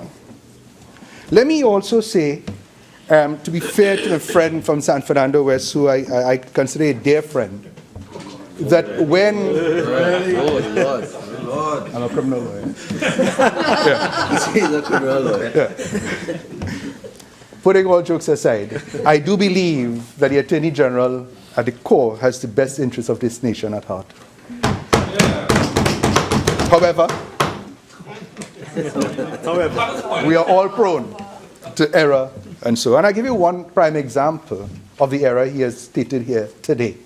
And it is for me, unfortunately, not necessarily as the next leader of the UNC, as the former leader of the COP, to say that when we came to the Joint Select Committee, we took a view that, look, this is so important, and members may recall and will hopefully bear it out, that we will not come with a written position in terms of policy, but that we will come truly as a joint select committee, because it is with the effort of all sides that we hope to change the culture in the nation. And it is as a result of that that we were condemned then. I remember it. The member for Diego Martin Nortis was virulent in his efforts to say that he will not participate in anything without a written policy. But we gave the opportunity to all to give us your ideas, at the end of which we would have had a policy coming forward. You've heard what happened. You heard the delays. But at the end of it, we went forward. And here we are today debating an amendment to the procurement legislation. This is crucially important, because I will share these private and personal thoughts with you, because it's important as we stand as representatives of our constituencies. We do not only speak for them, but many of us speak from a position that we have held, many from the age of childhood onwards, as to why we became involved in politics. I, you see, Madam Speaker, have a vision for this nation that our children will grow up in a society that is equal and there is equal opportunity for all. I want to see a country where the environment is protected so that it will be there for future generations. It is our duty. We are not the landlords, but we are really the tenants for a time, and we must pass it on, hopefully in a better condition that we've met it. I want to see strong and independent institutions, devoid of political interference and control, so that those who hold power today and win an election today doesn't lose the future for all of us. I also want to see a nation where the wealth of the country is really used for the benefit of the people. And to that end, I want to see a nation that is free from systemic corruption. And that is why many of us would have borne many years of struggle, many 20, 25, 10, 50, how many years it is, to achieve power. And some of us, however, have used power as a weapon and not as a tool to help. But by this legislation, I think the population is looking on to see if we're really serious, whether we have the interests of our people at heart, and that we intend meaningfully, not just by words and shadow boxing, to deal with corruption. This is one spear in the armory against the people's enemy, which is corruption, that has plagued us, as we've heard, not just for the last 2 generations of PNM government, but for time immemorial there's been corruption. But we as a modern society must do things that are necessary. We could never eradicate it, I suspect, but we must mitigate as much as we can and suppress this as best as we could. And for those who use office to enrich themselves illicitly, they must be dealt with. And I will support, Attorney General, you have my commitment for civil asset forfeiture. Thank you, sir. Yes. Because I want to make a point that people believe in the society that politicians, when they hold office, it is for their enrichment and for their friends and families' enrichment. I hold a different view. There are some, of course, who would fall to the weakness of the temptation of the almighty dollar and will make errors in pursuit of that, betraying the sacred trust that was given to them as representatives of the people. But it is crucially important to remember that corruption is like an acid that burns away not just in terms of financial and economic loss, but it erodes the democracy itself. Because the average Trinidadian today, you ask them the question, name an honest politician, and they will hesitate. Name a thieving politician, and you will be deluded. And the innocent are washed in that rush. And I, for one, and many colleagues here, believe that it's about time that we really separate the wheat from the chaff. Where legislative change comes and is meaningful and not used as a weapon to prosecute some and to protect others. Just 2 days ago, Finbar Ganga, who I had the privilege of representing when he was first charged, the matter after 12 years had to be discontinued. After 12 years. When Mr. Pandey was prosecuted, convicted and sentenced to jail, information that turned into evidence came that there was serious political interference in that matter, and a higher court had to say because of the real likelihood of bias, the conviction could not have stood. When I spoke earlier about the need for strong independent institutions, these are the things I speak of. So that when your commissioner of police is chosen, people could say this is a commissioner chosen not for political patronage or for political support, but a man who, or woman who will represent law enforcement against all wrongdoers and the protection of all law-abiding. When we come with legislation that says, yes, the state has a right to monitor and surveil, we want it to be quite well understood that there is no supreme right and exclusive right to privacy. There's a balance, yes. But for those who give authority to do these things, must not be under political control. All these are corrupt issues or possible corrupt issues that corrupts and undermines the democracy. So today as we speak about procurement, I want to congratulate the Prime Minister, the Attorney General and the Minister in the Ministry of Legal Affairs for continuing the effort for the other spear in the armor, which is campaign and party finance reform. Because they hosted a wonderful seminar yesterday and the day before. I want to congratulate that. But equally, forgive me for going back a little bit into history, that matter was first raised in these hallowed halls in 2004 by the member for Chaguanas West. Things don't just happen. Seeds need to be planted, and there is, yes, I want to congratulate the effort. Yes. Seeds need to be planted, and that seed in fertile soil. And if you don't have fertile soil, no matter how good the seed is, it will not grow. And no matter how fertile the soil is, if the seed is no good, it will not grow. You need a combination of good seed, good soil, and nurturing to make this thing happen. It was furthered in the last Parliament when the independent senator, who I had gone with to an event hosted by the EBC on the very issue of party registration and campaign and party finance reform, I asked her, listen, why don't you bring a private motion, which she did, and the nation will be eternally grateful to her for that. And there was a joint select committee that we sat on, chaired by the former Speaker of this House. Work had been, AG, you had contributed into that. And the work had gone forward. And therefore, the seed having been planted, the culture having changed because of the environment of acknowledgement that these things are necessary, and the nurturing now by all of us will bring campaign and party finance reform to the fore, together with procurement legislation, because one without the other is one leg when you need two. Because I'm going to give you one example of what I mean by that. Nothing is wrong in a small society like ours for persons to contribute to a political party. Nothing is wrong with it. In fact, without that, there'll be no political parties, therefore the democracy itself will suffocate. What is wrong, however, is this grave suspicion that if you contribute sufficiently to a political party, then, as they say in Trinidad, you're bread butter. if your party wins. And of course, it goes rancid if your party loses. Because if you are seen as a supporter of the losing side, you become an enemy of the state. And I'm hearing names mentioned. And it's easy to do these things. But I'm not hearing the names mentioned of the supporters of your party. Yeah. And that is why nothing is wrong with having supporters. But if they are to benefit improperly, enrich themselves inappropriately by getting favors without due process, then we have a major problem.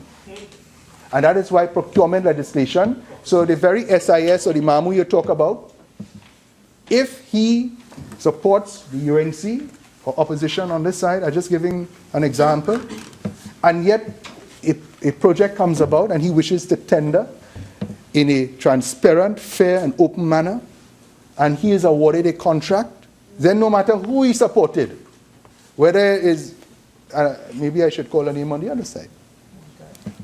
Montagne? Or whoever, sorry. Maybe I shouldn't. Call a name on the other side. Shouldn't really do that. But even if they...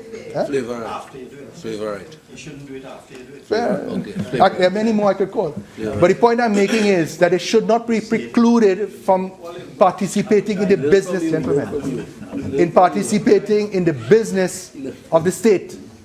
And that is why they must come together. And the confluence of these two efforts, I think, is significant for us. Because, Madam Speaker, I do not know if we truly appreciate the seething anger that is on the ground throughout the length and breadth of Trinidad, in particular, and Tobago, I'm sure, to a lesser extent. And the contempt that most of the citizens have for office holders across the board, whether they're PNM or UNC or COP, whatever. There is almost a despise of those who hold power. That's a phenomenon we see throughout the world. We saw it in the Arab Spring. We're seeing it now even in America for those who feel the burn. And for Trump, potential president of the United States, and in other parts of this world, where the classical establishment are being despised, denigrated, scorned, and possibly put out of office. And if we do not catch ourselves in Trinidad and Tobago, what will happen then, the total disrespect that comes with that, because if they feed everybody beef and they eat a food that the Attorney General so tastefully put to us, then what will happen is there will be a loss of the democracy. The environment of 1990, milady, for those who can remember, has been reset. Where there was a broken government at that time, there was a belief that the government was acting against the interests of the people. People were losing their jobs, their homes. There was fear in the society that there was no real future. And that is an environment that has returned. And that is why it is important for us, as the leaders, the elected leaders of this country, to show that there is light at the end of the tunnel. But many of us do not appreciate that it is a necessity of leadership. If you can't do better, at least you must do is to give hope.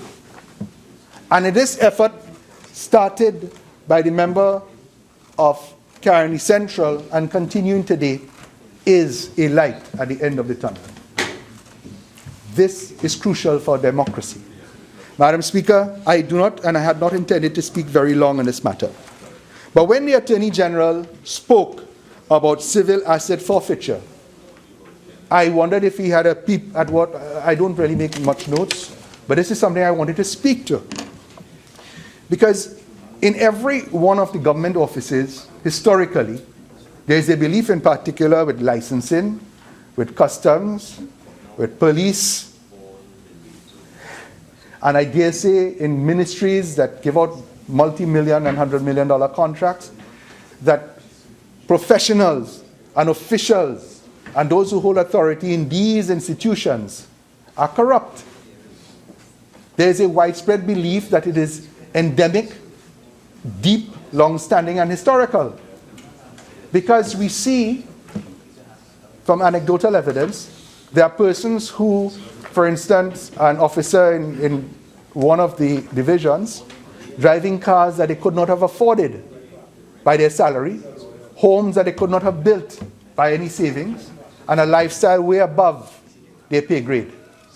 and it has always troubled me to believe that that is transported in the minds of our citizens, that it is political corruption that alone that exists, and they connect those bits of evidence that they see with political corruption. But unless we appreciate that there will be ministers in ministries, and I warn fellow MPs who are now ministers, there may be things happening in your ministries that you would have no idea of. And when things go good, there's no problem. But when it goes bad, at the top, it is the minister who is held accountable and responsible. You will have no knowledge of these things. But when corruption is unearthed in one of your ministries, and I promise you it will, you will be blamed. They'll associate you with it as if you had a hand in it. And we need to know then, and to make a provision to really go after civil asset forfeiture. And I, for one, I am sure many others on this side must support this legislation. And there are other bits of legislation that must come. But I'm not today to speak on that. I am today ready to encourage all that, having arrived at a juncture where one of my dreams, personal dreams, for procurement is almost at hand, that we must all together now not niggle over details, quarrel over what I will call insignificance, but let us work together. Because what is the amendment that we're dealing with here today, that there is some conflict? I heard the member for Diego Martin Northeast speak very eloquently, and as unusual. I'm sorry, as usual. And I had to agree with him when he spoke. But I have returned to the courts, and there's something I always say when I rise to cross-examine, that there are at least two sides to every story. No, I ain't snatching anything. You made good sense that really the courts are encouraging potential litigants to don't come here, because your wait will be long, it will be expensive, and it will be painful for all except the lawyers. But I heard also the member for Caroni Central when he spoke, and he made eminent good sense, because then by the logic that you want to have an oversight over the oversight, well, why don't we have an oversight over the oversight over the oversight, and then go to the courts? You see, we could duplicate, triplicate, and I don't know what's the next one. What triplicate? Right, Ganga will say it for me. Yeah. But as it stands, there is already a built-in mechanism, and the public hearing and airing of problems, I think, is so ferociously important that we underestimate it. Almost everything, and I remember some years ago when it started, before the Ian Allen and the other reality shows, whenever there was a problem in a community, you know what they say? I go bring TV6. I call in TV6. The society has learned the oldest of lessons. Where there is a problem, put a light on it. And if there's a light on it, the cockroaches flee. And that is crucially important. And therefore, we cannot, with all good conscience and sense, suggest that the that the amendment to require a review board, I see it as duplicating an effort and an unnecessary administrative level. Because at the end of the day, what happens if you're still unsatisfied? You go to the court. But listen what would have happened. You would have gone through the first option, and having been not satisfied with that, then you have your public hearing. Not been satisfied with that, then you go to the review board. Not being satisfied with that, then you go to the court. I see it as nothing more than an unnecessary level of administrative delay, if you want to call it that. But there is something more insidious in it.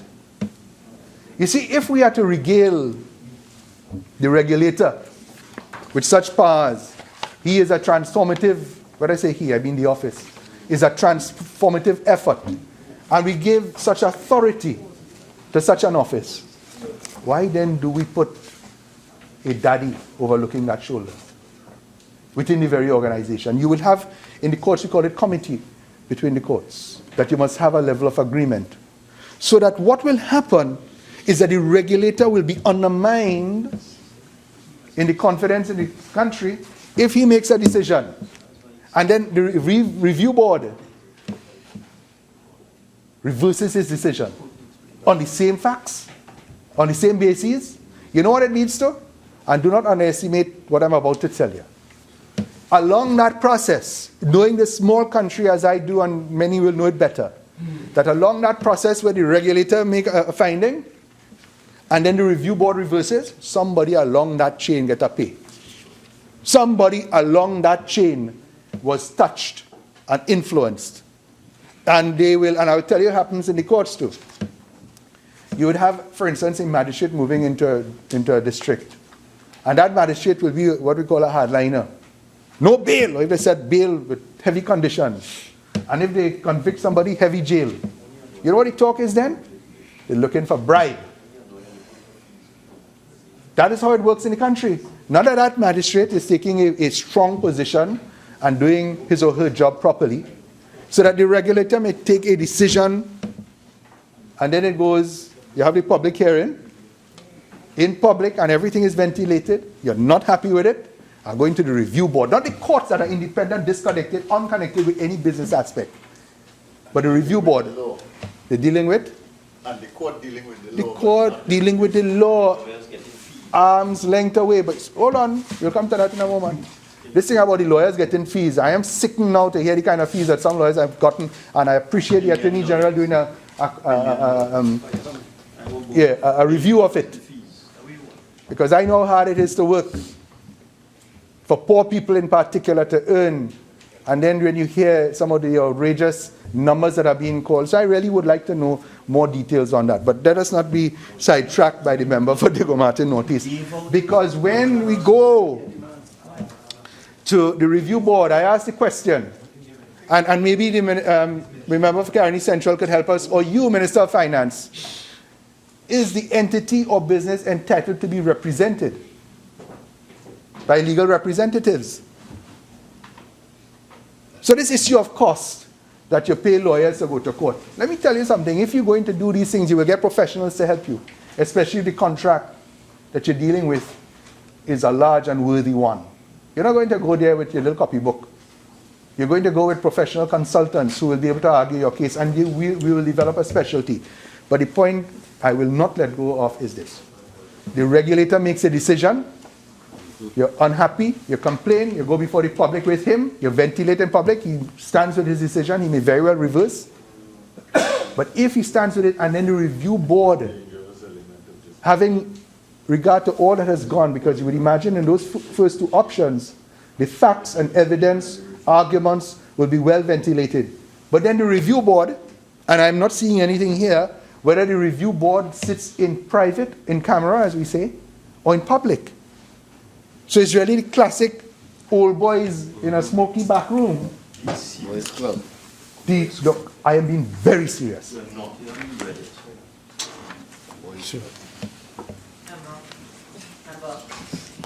Member for Diego Martin Northeast, could you kindly restrain yourself? I would like to hear the presentation for St. Augustine. Thank you very much. Yes, so, Madam Speaker, the point I'm making is to avoid all of that. The very thing we want to achieve, the trust, the light, the hope, will be extinguished by the very thing that my friend would, I'm sure, thought it through, but didn't see it from this point of view. That this review board will undermine the authority of the regulator and of the entire process. And that is a very dangerous thing. Now, before I take my seat, it will be remiss of me if I did not indicate that there is a lot of pain in the society going on now, where one government was removed and replaced with with a new one. There was great hope and ambition that tremendous positive change would come. And I know change is never easy, nor is it sometimes timely. But there are contractors who are waiting for their monies, not being paid month after month after month. If that was not bad enough, these contractors cannot pay their workers who are losing their homes, losing their livelihood, and losing hope. Some of them have lost their lives. But the reason I want to bring that into this debate is this. I, too, years ago, represented a former minister who is now dead, so I could speak.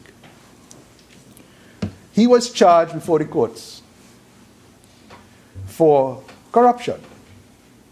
The allegations were these. Well, in substance, this. That contractors who were owed money, if they wanted to be paid, had to talk to him. And unless he was paid, they wouldn't be paid. And therefore, they will delay payment to put pressure, as they say, to force you to come up with what is required. I don't know if my friends realize, true or not true, but these are the things that people are saying now about your government. That persons, and I warn, not in any way to make you feel bad or to point fingers, but to alert you that there is a perception that monies that are owed are not being paid for the very purpose of what they call a shakedown or a squeeze. Minister of Finance, I want you to please pay some attention to these things. Because if it is that you end up within the first year that you've lost all your credibility in terms of these and other things, other errors that you've made, then the country itself is endangered. Remember I spoke about the environment for 1990? I don't ever want to see that recur. Please. So that whatever we do, legislatively, culturally, or how we conduct ourselves, must restore a level of dignity and trust in the society. And that if we should move forward with this bit of legislation, at least we will have moved some distance forward in restoring some level of trust by those we were elected to serve in us, our very democracy, without overstating the fact, could be at stake here. So, Madam Speaker, I thank you for the opportunity. Member for Oropouche East. Thank you very much, Madam Speaker, and it's a privilege to join the debate at this time when we sense that we are winding down the debate. And therefore, it falls to me to review somewhat the presentations made by my colleagues opposite and to add not much, but about 2 or 3 new points to the arguments raised by members on this side of the House. Madam Speaker, a lot has been said, and I, of course, have been taking notes from the various presenters opposite, particularly, of course, the Minister of Finance, who spoke first, followed by the Minister in the Ministry of the Attorney General and Legal Affairs and Minister in the Office of the Prime Minister, and, of course, the last speaker on the government side, the Attorney General. And I would indeed want to comment on some of the issues that those members raised. But, Madam Speaker, I just wanted to begin by putting in place my own perspective on the context of this debate. And it is a very critical debate, clearly, on a critical matter, a matter that has some history, a matter that has engaged the attention of governments and oppositions over several years, and a matter in which I think there's common understanding that is a matter of great importance to our governance. The member for Port of Spain North indicated to us the delight at which foreign governments invited the now Prime Minister to attend on them to discuss issues of corruption, procurement related, and so on. And I'm sure that those governments would be very much interested in the leader of government of Trinidad and Tobago to discuss these matters, because this country since 1962 or thereabout has had some checkered history in dealing with corruption and mismanagement, and have had various notorious developments, some culminated in calypsos and folklore over the activities of several members of government spanning from 1962, so that the leader of the United Kingdom may well recognize a PNM leader as someone he needs to talk to concerning managing corruption. So I'm not surprised that they embraced the leader of Trinidad and Tobago to discuss this issue, because they would recognize certainly his party if they did not recognize him. Madam Speaker, I wanted to begin at the beginning, and I'll come to certain aspects of the amendment bill in a few moments, but to respond to the Minister of Finance. The Minister of Finance, gave us his assessment. The fact is that the member for Caroni East was correct, that this matter was before the former government. And Madam Speaker, as then leader of the House, I took great interest in this matter. It is a matter I monitored at the level of the cabinet, at the level of the parliament. It's a matter that I monitored and I kept a big interest in. And the member for Caroni East was correct, in that when I looked at the records, I found the fingerprint of the member for Diego Martin Northeast on the first set of minutes of that meeting, when they agreed on a quorum that would include opposition members. And then the opposition members disappeared. So that the committee had a difficulty in meeting. And that is the genesis for the time delay on this matter that the member for Port of Spain North raised. So their fingerprints were only to be found on the first set of minutes, but on no other documents thereafter, because I think they ran away from that committee, and the committee could not work. And in Parliament, that became a serious matter for us in the 10th Parliament. So Port of Spain North, when he asks this question about the delay and the delay, he can just look on his left. You could look on your left, two members or three, the delay in getting the bill to the House in the first place. Because you cannot proclaim something unless it comes in a timely manner to the House of Representatives. So if you delay by 2 years in the committee stage, when you expect to proclaim that? That is, of course, part of the delay.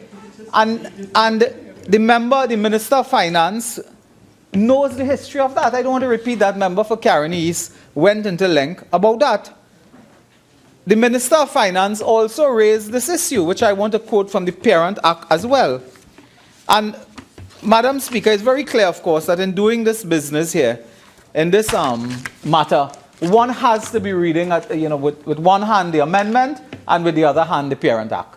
It's clear. And you have to study both to understand what is being done here. This, to me, unless I am mistaken, and I could well be, is only about the second piece of legislation coming to this House in 8 months that is outside of a finance bill, which is a mechanical something drafted by Ministry of Finance pursuant to a budget and so on. You're correct. I'm correct. And we have had the infamous SSA bill, which the society condemned. That is the first. And today you have the second, which has also received condemnation. And while they talk about legislative agenda and legislative agenda, this is only the second piece of legislation that you could say has some originality, although it is an amendment legislation. It's an amendment. And, Madam Speaker, the Minister of Finance spoke about an amendment here that seeks to give reports from the Speaker to the Public Accounts Committee. And I remember that matter, Madam Speaker. I remember it with great care. It is, I believe, in Section 24 of the Parent Act that speaks about the reporting, where the Office of the Procurement Director will give a report to the Speaker of the House. And the Speaker of the House, and others, I believe it was, not just the Speaker. Yeah. It is, I'm getting it for you properly, 24 sub 3, I believe, sub 4. and I'll quote, there is a reason why in contemplating this bill, we ask that the report be transmitted to the Speaker. And it says here, a report under subsection 1, this is of course a report of the procurement body, will be sent to the President of the Senate and the Speaker of the House of Representatives, who shall cause the report to be laid in the Senate and the House of Representatives, respectively, at the next sitting of the Senate and the House of Representatives, after receipt thereof. You know what that means? In the original piece of legislation, we are saying a report from the procurement body will go to the Speaker, who at the next sitting of the House will cause this report to be laid. So all members, government and opposition, will immediately have sight of any report from the procurement Office of Procurement Director, the agency. Now that is fundamentally different from what is being proposed. The Minister of Finance says that we are more about accountability. We are now amending to send the report to the Public Accounts Committee. Now the Minister is right. The Public Accounts Committee is chaired by a member of the opposition. But who has the majority on that committee? The government has the majority on the Public Accounts Committee. And the business, Madam Speaker, I believe it was the 9th Parliament. I had the honor of being for 3 years or so, that was the length of the Parliament, I was chairman of the Public Accounts Committee. In fact, I was the chairman of the Public Accounts Committee that led to the Public Accounts Committee's business being broadcast live on television and radio. I was the chairman.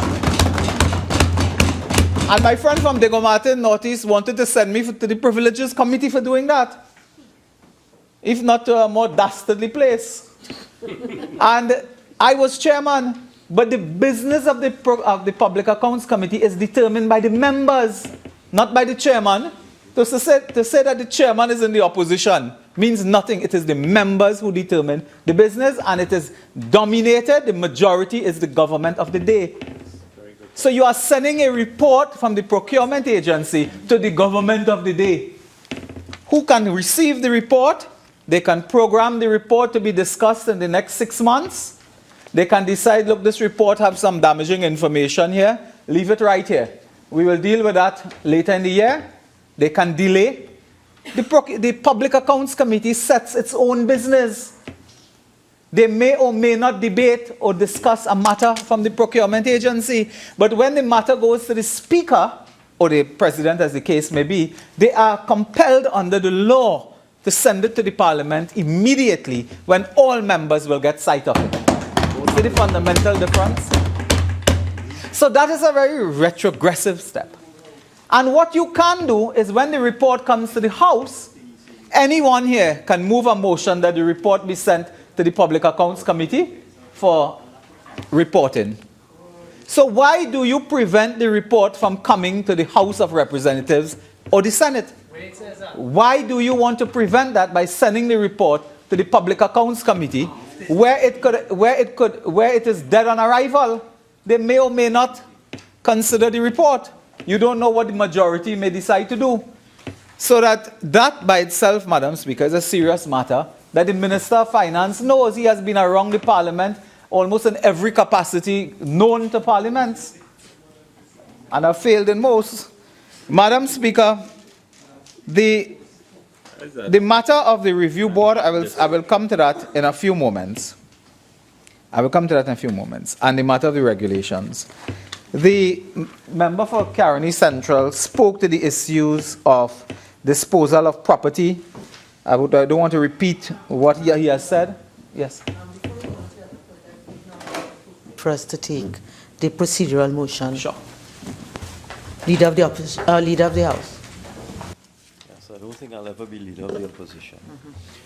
Madam Speaker, in accordance with Standing Order 15.5, I beg to move that the House continue to sit until the conclusion of the business before it. Honourable members, the question is that the House continue to sit until the conclusion of the business before it. Those in favour say aye. Aye. Those against say no. I think the ayes have it.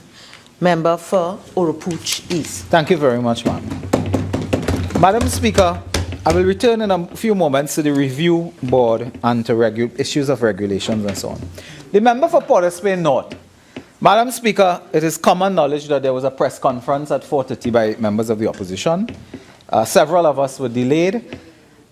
But when I heard the member for Port of Spain North, I skipped my afternoon snack. I left my hot cup of tea and I ran down in the house because the member for Port of Spain North was taking a very juicy run-up to deliver a ball.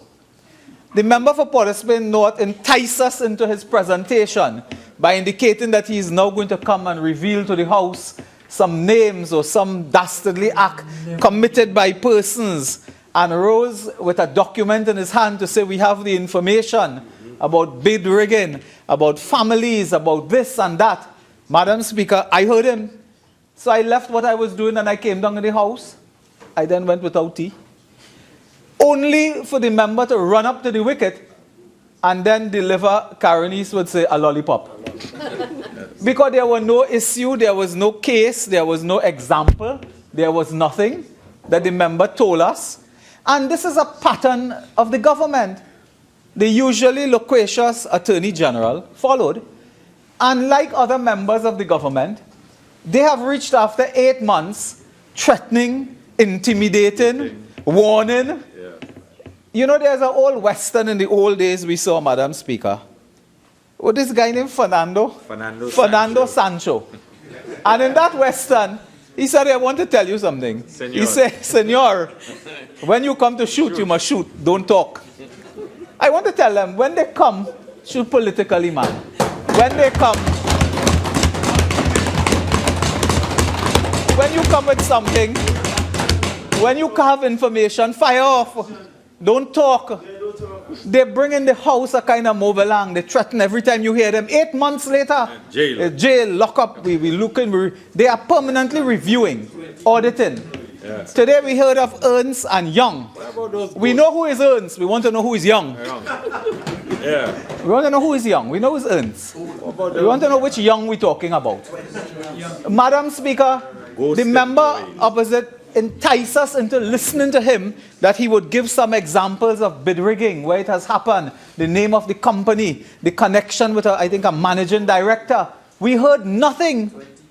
When they came into office, this duo in the Attorney General office, I refer to them as the young and the restless. When they came in, tell us about ghost workers. Ghost workers. 8 months now we hear. Even I stop for that. Even I stop for that. Madam Speaker, 8 months now we're hearing about ghost workers. It started with 100. It reached 300. To this day, neither the young or the restless could tell us who are these ghost workers. Anyone prosecuted? What has the permanent secretary done? They cannot. Why don't you take your first offense, which is the ghost busting?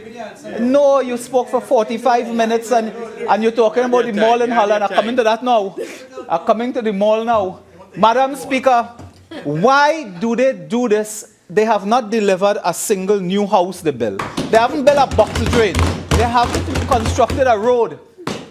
You have thousands of people unemployed, barrels of blood on the street, 5 murders a day. 5 murders a day. But you're threatening every time you speak in Parliament. There was one member stood in this house a few weeks ago and I was amazed. The member said he met his constituents and they're asking when all you're locking up people. They're not asking for a job. They're not asking about health care. They're not asking for a food card. They're asking when you're locking up people. That is what they're doing. And when you come to shoot, you shoot. Don't talk. Otherwise, you will get shot. There's a, politically. Yeah, politically. Yes, sure. Politically, you will be injured. Let me put it that way. Politically, you will be injured. Because in 6 months, they have had to remove a minister of the cabinet within 4 months or so for allegations of corruption. They have had to. So the first casualty was not on this side. It was not on this side. Madam Speaker, but I want to teach. Madam Speaker, listen, you just hear Joint Select Committee and you get excited. Madam Madam Speaker, I will call names. Madam Speaker, I want to ask Point Fortin to wipe that smile from his face because I want to raise the issue of crime. Madam Speaker, Madam Speaker, I'm now being disturbed by my colleagues. Madam Speaker, I want to do like Fernando Sancho. Because you see, I want the Minister for Port of Spain North to take a note of something. Become very concerned with your family affair type debate, your argument about helping family and breaking the law and breaking laws which could have been proclaimed and so on. But surely you are aware, surely you must be aware because you are now investigating and reviewing legal fees and so on. I think it's a major preoccupation of the Attorney General's office in reviewing legal fees to explain to us how the relative of a government minister, relative of a presiding officer, could receive a payment from Udicot before Udicot approved a payment to an attorney at law. The attorney at law received payments already. I have the document in my hand. I want to ask how in Udicot today, Madam Speaker, a point raised by the member for Siparia earlier, how in Udicot today someone can make a claim on one day and the next day get paid. And the next day receive a check for 400 and how much? $431,000. Honourable Member, do you take responsibility for that statement? Madam Speaker, I do. Yeah, and let me read from the documents because I'm now taking responsibility. I have in my hand, Madam Speaker, pro forma invoice, a pro forma invoice from one attorney at law, Mr. Kerwin Garcia, who did a pro forma invoice dated February 2nd, 2016 for $431,249. Minister from Port of Spain North, I'm asking a simple question which you can answer and you can qualify the answer. Is it proper for a chairman of the board in the first instance to be giving out contracts for services, procuring services from his nephew in this manner? And you can qualify that in an explanation. You can qualify that in an explanation. And therefore, we have in our possession as well the check.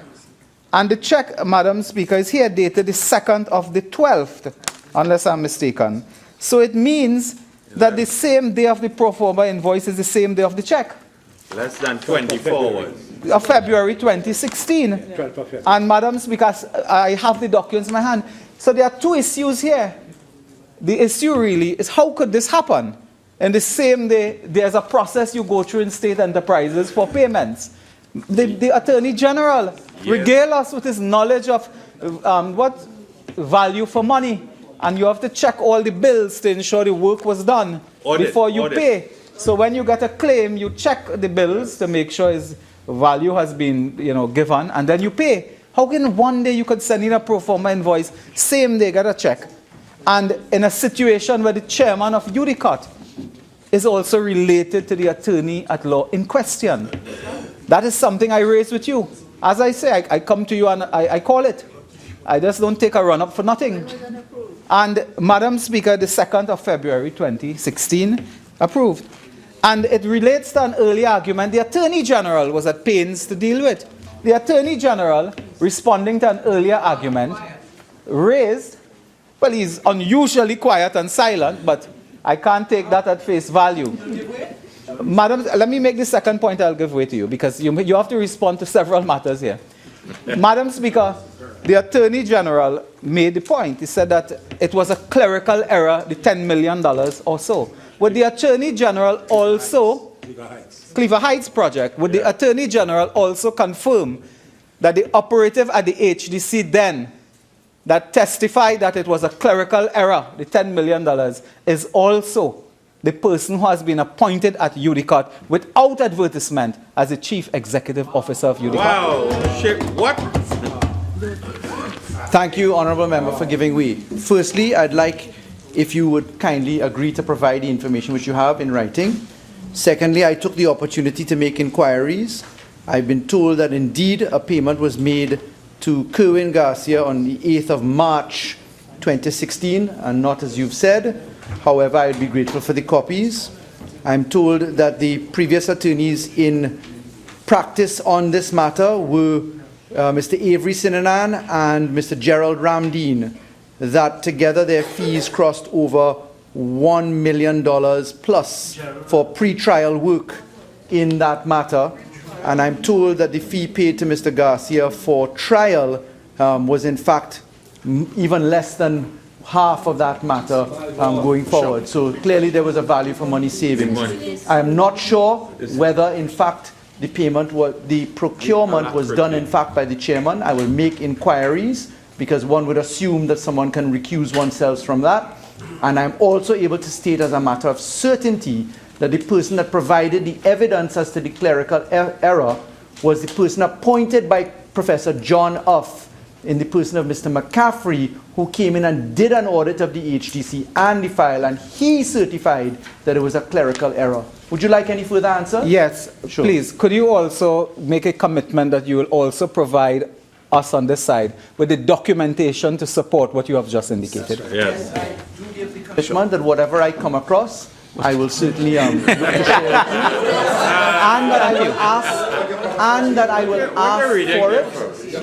that I will ask for it. So I look forward to the reciprocation. Now, behave like Fernando. thank you. Thank you very much, Attorney General. I have made a statement. I have this in my hand. I will give you it now. Would the person please take it? And you can give it to the Attorney General. My deal is finished. Yours now. You made some comments. Could you now furnish me with the documentation? Well, you don't have it on you. Okay. Certainly not like Fernando. I don't want your phone. I want some documentation. Please. No, I'm not giving way. I don't need your phone. I need the documentation from you. I am not giving way, so you can't stand. I want from you not your phone. I want from you the documentation from UDCOT. From UDCOT. Yeah. So now that you have committed to giving me the documentation to support your correction, we look forward to that. Madam Speaker, let me make the point for the record that Ms. Margaret Chow, who then operated as the managing director of the Housing Development Corporation, that played a part in that matter, that sought to clarify a clerical error for $10 million, is the Chief Executive Officer of the UDCOT without advertisement. There has been no advertisement, and that is another issue. Since coming into office, several critical state enterprises are now being run by CEOs who have been recruited without advertisement, without proper recruitment policy at all. And if it is not in your office, Attorney General, fine. Find out who office it is in. And seek to deal with it, because you are now trying to lecture us on good governance. That's what you are doing.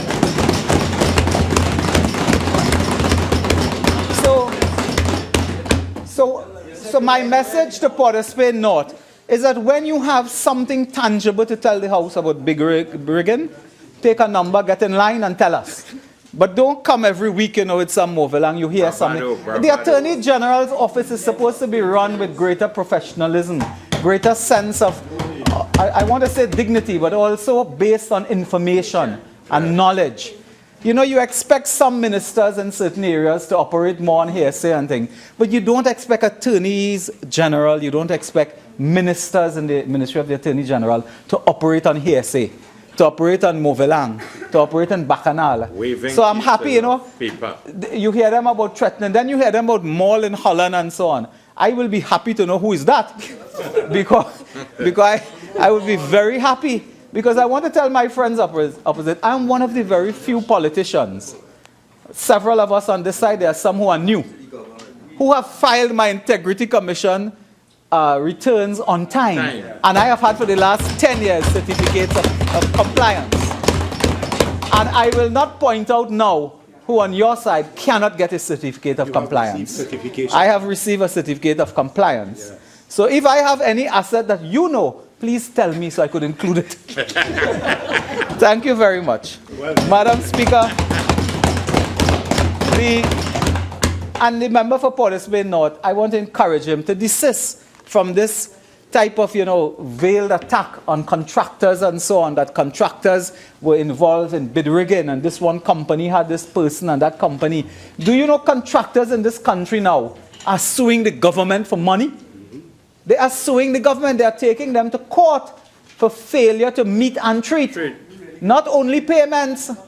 Madam Speaker, when we got into office, before we discovered where the piano was at the diplomatic center, we had a meeting there. Contractors corner us there in that diplomatic center. They told me I owe them $7 billion. They said, but I don't even know you. $7 billion. What did we do? We met the contractors with the relevant state enterprise. We worked out where reasonable a payment schedule, and we were also able to reduce a lot of claims. Yes. We did not fight. The Minister of Housing, San Fernando East, is saying that is what he's doing. That's fine. That's fine. But I want to tell the government that we did not fight the contractors in this way by being almost, I can't use that word, but you have to meet and treat with contractors, work out their claims, reduce it if you can, but you have to pay at some time. Otherwise, the contractors will take you to court. Who is going to pay the bill for the government? The taxpayer. Yeah. The taxpayer now has to go and get senior counsel to defend a claim of a contractor, and the taxpayer has to pay that bill as well. And that is a serious matter. The contractors are complaining, you know what? Not that they're not getting paid, they're not getting respect. It's not they're not being paid, they could understand that. They do not get the respect from the government that you can meet and treat with the contractors. And if the Minister of Housing is meeting and treating with contractors and trying his best to work out payments, that's fine. But there must be a reason why contractors in this country today are going to flood the court with litigation against this government. You have to consider that, because again, it will be the taxpayers' money that will jump up in the air to pay lawyer fee. Madam Speaker, the Minister of Finance, and I want to ask a question, a simple question. You complain so much that we took so long to bring the procurement legislation. Of course, we proclaimed some section, we didn't proclaim. What prevented you from September to today to proclaiming any part of the act?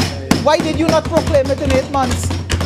What really prevented you from proclaiming bid rigging as an offense? Proclaiming this, proclaiming that. 8 months later. There? Madam Speaker, the government stands today 8 months in office with a frightening record of non-performance. Yeah.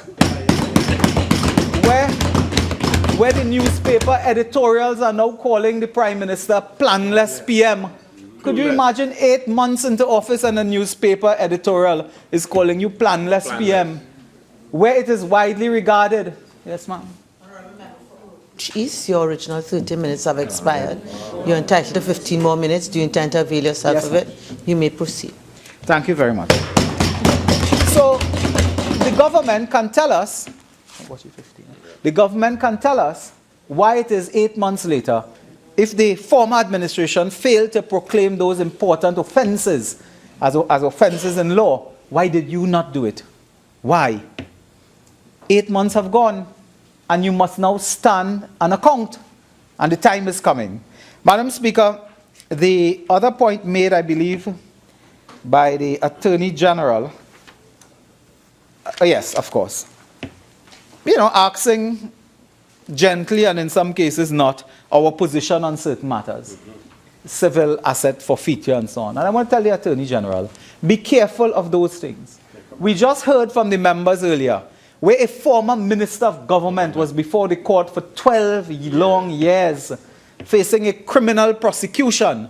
And I can say it was in the newspaper, I read it, that the matter was dismissed because the DPP did not proffer any evidence in that matter. They had none. 12 years. And today you are asking us to support civil asset forfeiture, to take away people's property when you charge people and 12 years later you cannot produce evidence for prosecution. You are the member for Caroni East, this member here, was in handcuffs, paraded before the magistrate court. Spain magistrate court. When the matter, he had to spend money from his pocket. Spend $1 million. From his pocket, $1 million. Thank God he's an extremely successful medical practitioner. 2002. And I'm coming to me just now.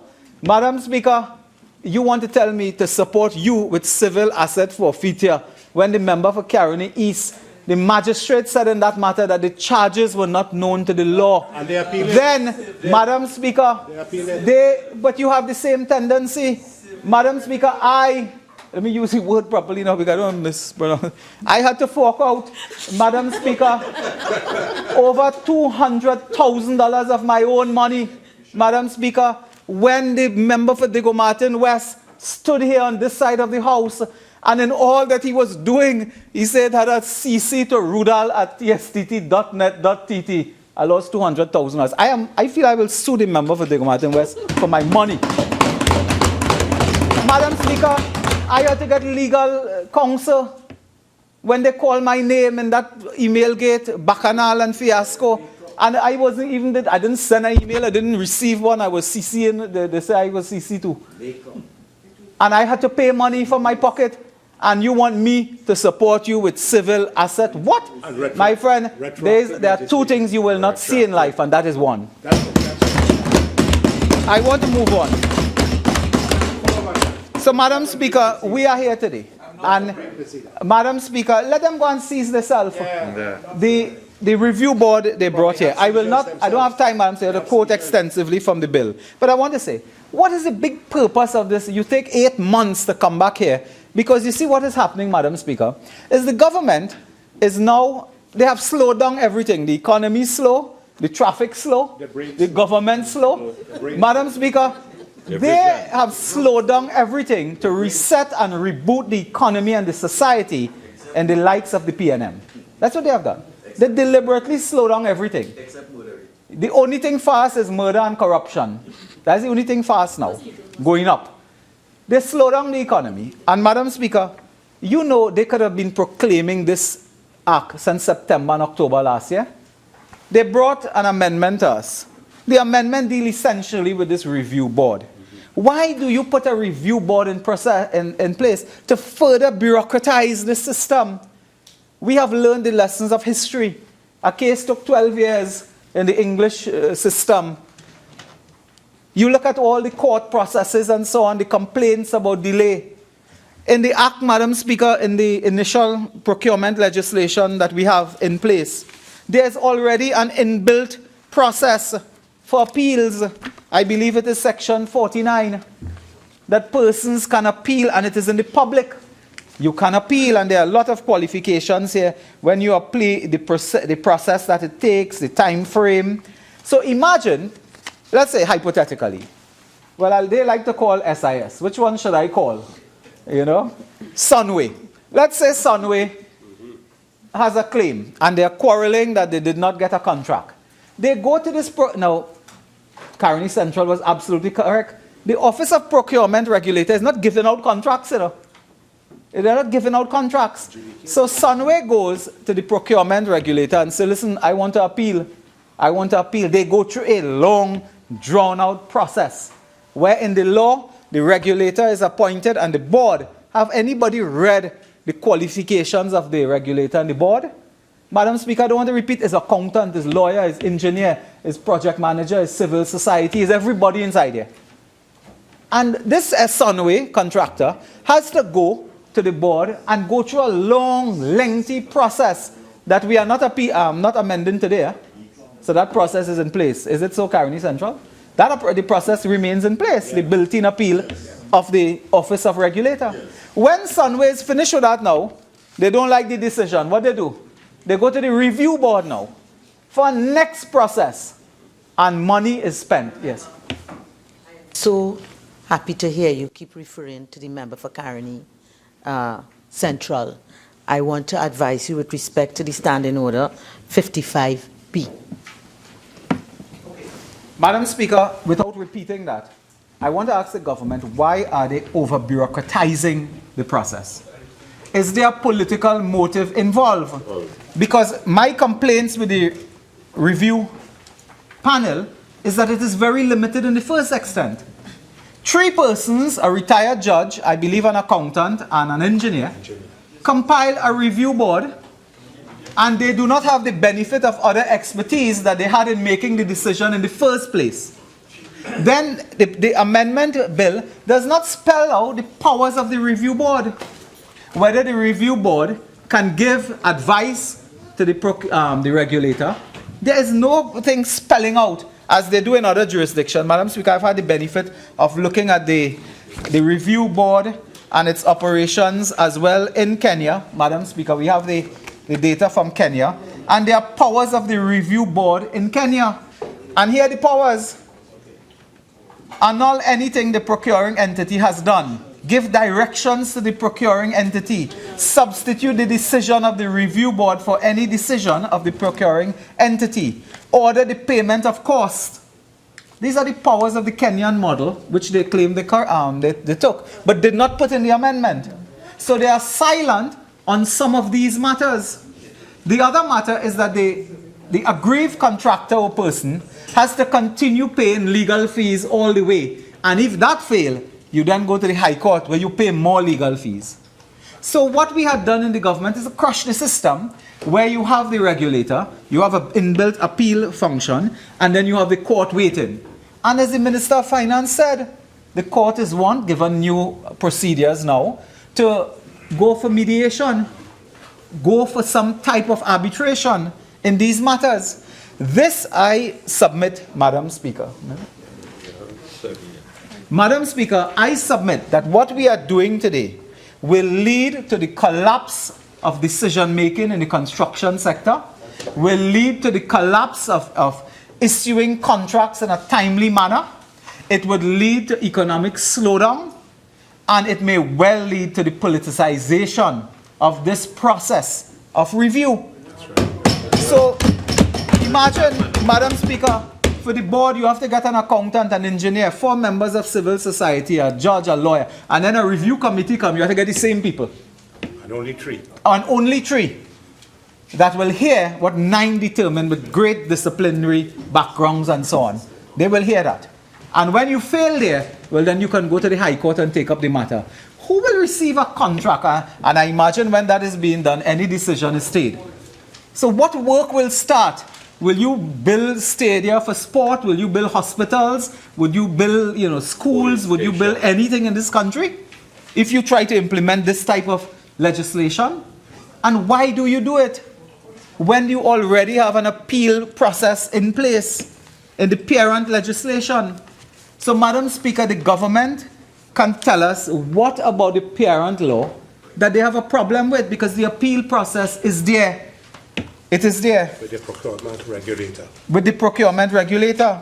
Madam Speaker, the Minister of Finance earlier in the day spoke about the importance of this review, because he felt that the minister felt, and it's a feeling that they had when they were in opposition, that the regulator was all important and so powerful. But there's a real risk, Madam Speaker, that the Minister of Finance could end up in this system as the emperor of contract administration. Madam Speaker, the Minister for Digo Martin Northeast himself, who has been engaged in litigation with all type of construction projects, he owes Emil Elias a ton load of money. Madam Speaker, he owes Emil Elias money. In fact, who he don't know is who he don't owe. And who he don't owe is who he don't know. Madam Speaker, you are now giving this Minister of Finance this power. Let me put it here to you. I'm looking at 551F. And it is the same problem that we have with the Police Service Commission and other commissions. We complain we are moving into a new period of governance. The Parliament is asking for financial autonomy. The judiciary is asking for financial autonomy. And in 51F, you are putting in now the staffing, remuneration, funding, and other operational matters of the review board shall be prescribed by the minister by regulations made under Section 63. So the Minister of Finance is yet again the czar in charge of operations, budget. So please, members, continue. Ma'am, they're disturbing me as well. So you have a situation. You just heard in all the reports of the Police Service Commission and so on, which we did a few months ago. You heard of the Police Service Commission's problem with the DPA, I believe. You have heard ministers of government complain. Some of you will start to complain about statutory organizations under your watch and what happens when you have to work with the Ministry of Finance and so on. This review board will not get a paper clip, will not get a ream of paper, will not get a chair, will not get a table unless such is signed off by the Minister and Ministry of Finance. That's right. And therefore, they will always be, the ministry will, and I don't mean my friend from the Gomata Northeast alone, but a Minister of Finance in this legislation will exert influence over the review board for the conduct of its work. So while the world is moving into financial autonomy for independent institutions, we are going back into this colonial setup, retrograde setup where the Minister of Finance determines everything. And we should be moving away from this today. So if you really wanted to have and Madam Speaker, let me make the point again that I made earlier. This review board is reviewing contracts, disposal of property that may involve $50 billion plus. This is not the review for contracts to buy apron and tall boots and so on. This is serious contracts, billions of dollars. And a review board that has to wait on the Minister of Finance for operational matters to be prescribed and staffing, remuneration, funding. So if the minister, not this Minister of Finance, but if a Minister of Finance decides he don't like decisions being taken by the board, he doesn't like what they are angling to take a decision, he said, listen, I can't approve further staffing for you. I can't approve certain things for you. I can't approve this. Madam Speaker, this is what we should be moving away from, not moving into. We have heard the complaints of even the Industrial Court, the Environmental Commission, and other service commissions. This is a retrograde step of putting such an important board, putting their operational control under the Minister of Finance. Madam Speaker, we can go on and on. We can go on and on. But I want in closing, with a few minutes left to me, Madam Speaker, I think I have 5 minutes again. I could be wrong. Or one, well, I was close. Madam Speaker, I want to ask the government to tell us which body, which regime is currently in charge of procurement in this country, because it's not the legislation. They are in the business now, Madam Speaker, of tampering with contracts, of changing the scope of works for the hospitals. They are changing the scope of works for schools and other big construction projects. And they are doing that outside of all procurement legislation. Madam Speaker, I would invite them to answer me. Thank you so much. Minister of Finance.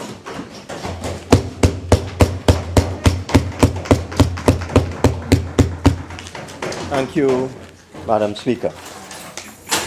Madam Speaker, what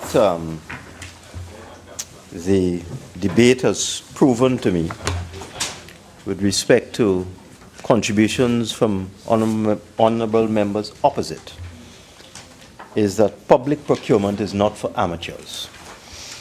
And let me deal with the last speaker first, who made a long song and dance about every clause in the amendment bill and was wrong in every point that he made. Unceremoniously wrong. Let me deal with the last point he made a big hoo-ha about.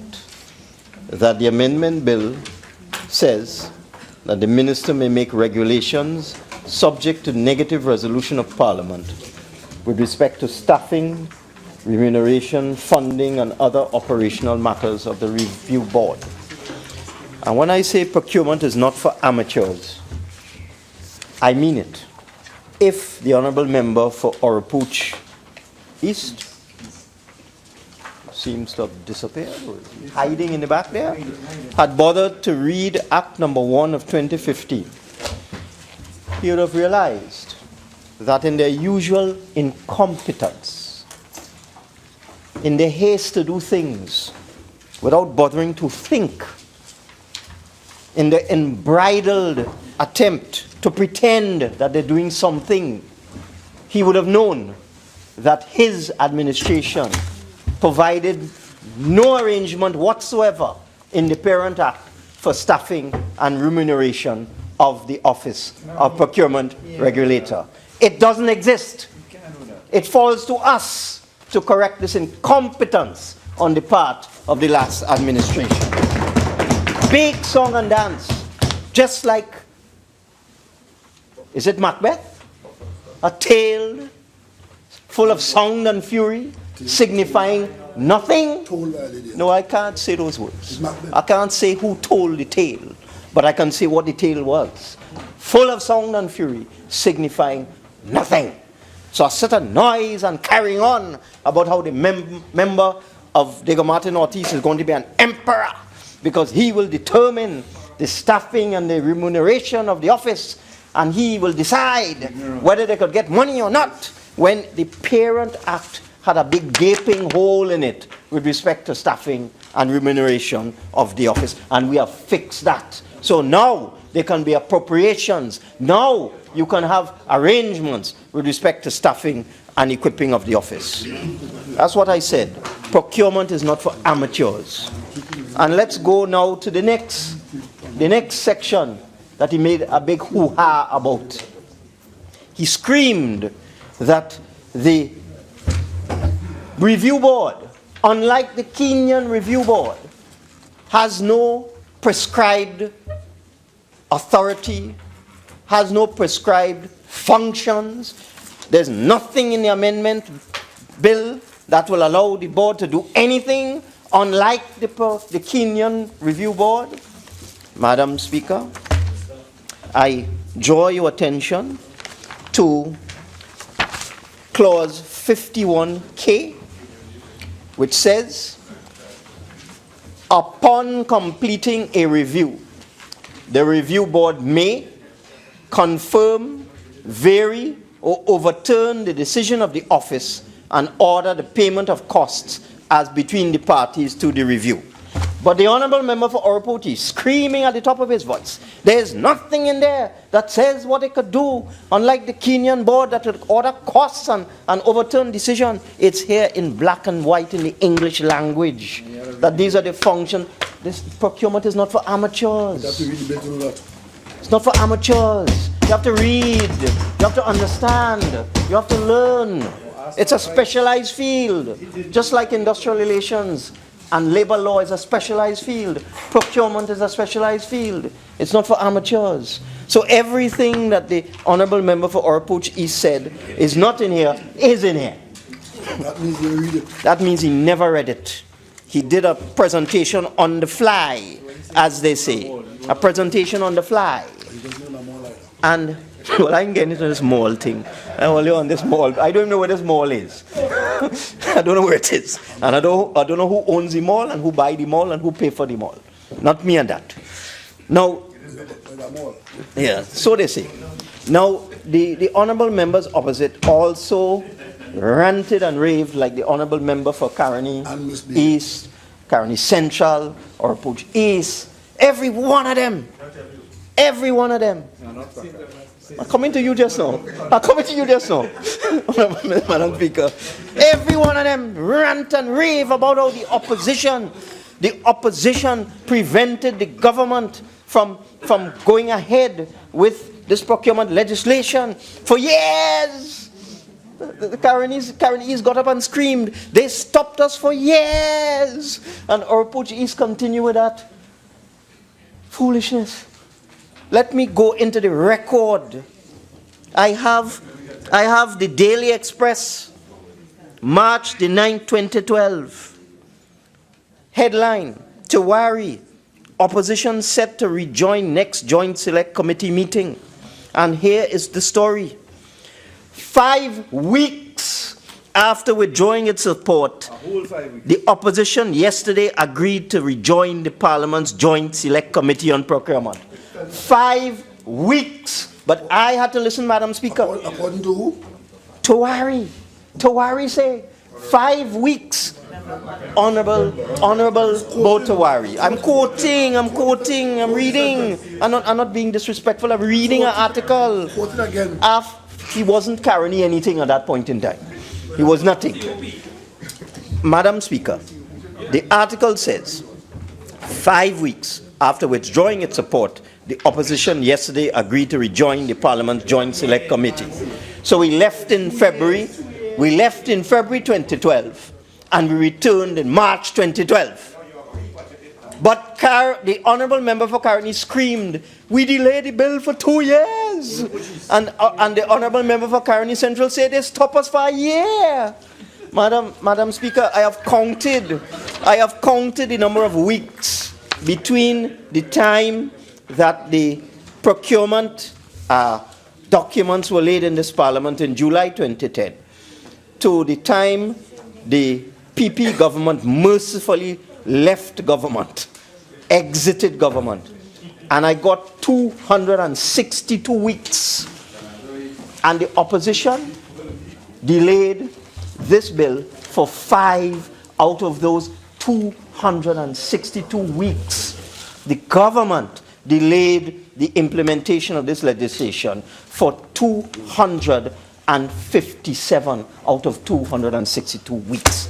But I have to keep coming into this Parliament and hear this mythology, these Anansi stories about how we delay the procurement legislation for years and years. 5 weeks, barely a month.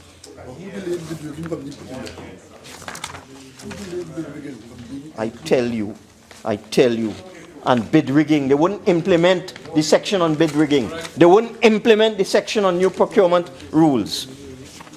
They did a cosmetic proclamation of the law, Madam Speaker. So as I said, the contribution of the member for Oropouche was reminiscent of an amateur. The Honourable Member would tell us contractors are suing the government for money. What is new about that? Contractors have sued governments for money since 1956. They will always sue governments for money. Anytime a contractor feels that he's entitled to money and he has lawyers, he will go to court. What is new about that? I tell you, as if contractors suing government for money just drop out of the sky on the 8th of September 2015 and it never happened before. Madam Speaker, I know contractors who did work under the last regime since 2010. The whole 5 years passed and they refused to pay them. Certificates certified by engineers 3-4 years ago, and because they were not in the right political party, they refused to pay them. And the Honourable Member for Oropouche East will say contractors suing. There's a particular contractor suing a state enterprise for money. It's true. He's suing a state enterprise for $1 billion. $1 billion. A medium-sized contractor somehow has $1 billion in his bank account that he could do work and be out of pocket $1,000 million, Madam Speaker. Who has $1,000 million in their bank account so that they could do work and then sit down and make a claim for $1 billion? Good grief. Good grief. Good grief. Good grief. One thing I will say, Madam Speaker, the cost of doing work for the government under the UNC escalated by 400%. 400%. And it is no more evident than in housing, where the average cost of a house was $350,000 under the PNM between 2002 and 2010. $350,000 average cost under the UNC between 2010 and 2015, $1.3 million for the same house. 400% escalation in price. And we mustn't audit that. We must just pay because contractors suing money. Well, that's what court for. The court is there to resolve matters, and they will resolve these matters one way or another. And let me come now to the Honourable Member for St. Augustine. No. The Honourable Member for St. Augustine is no longer the leader of the Congress of the People. And there's a reason. And I will put to the Honourable Member for St. Augustine that he must read Luke chapter 11. Luke chapter 11. Verses 34 onwards. And let me read, it doesn't matter what version, whether it's King James Version, or it's New Jerusalem Version, or Douay-Rheims Version, or New American. It doesn't matter. It doesn't matter. As a Catholic, you know, I deal with the Jerusalem Bible, or the Douay-Rheims Bible. Anglicans deal with the King James Version. That's okay.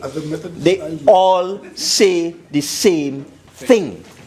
They all say the same thing. And by the way, the King James Version is one of the most eloquently written versions of the Bible. It was written when the United Kingdom was a Catholic country. It was one of the most eloquently written versions of the Bible. That's okay. But as a Catholic, I deal with the Jerusalem Bible. But I will read a passage here from the King James. And it says in chapter 35, take heed that the light which is in thee be not darkness. And as he spoke, a certain Pharisee brought him to dine with him, and he went in and sat down to meat. And when the Pharisee saw it, he marveled that he had not first washed before dinner. And the Lord said unto him, now do you Pharisees make clean the outside of the cup and the platter, but your inward part is full of wickedness.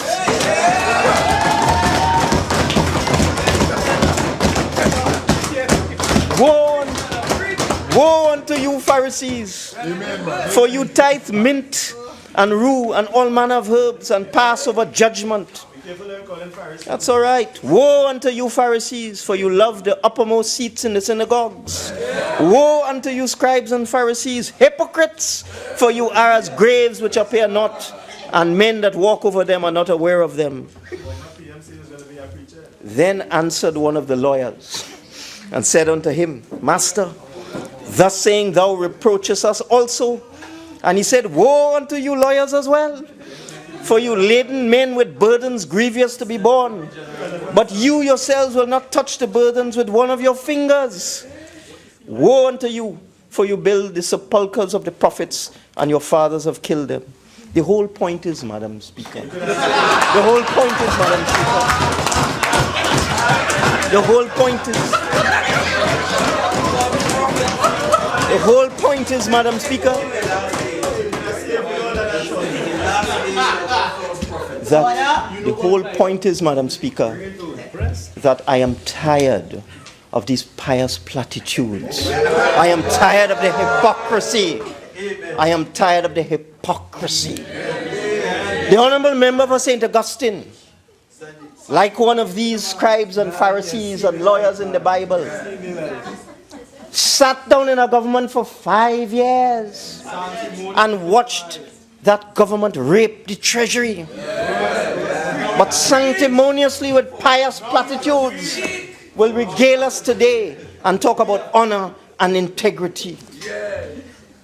It is time for the hypocrisy to come to an end. Time for the hypocrisy to come to an end. And I would ask the member for St. Augustine, go and read Luke chapter 11, verses 34 to 51. Go and read it and understand it. Understand the concept of hypocrisy. But let us move on. And that is why you are no longer leader of the COP.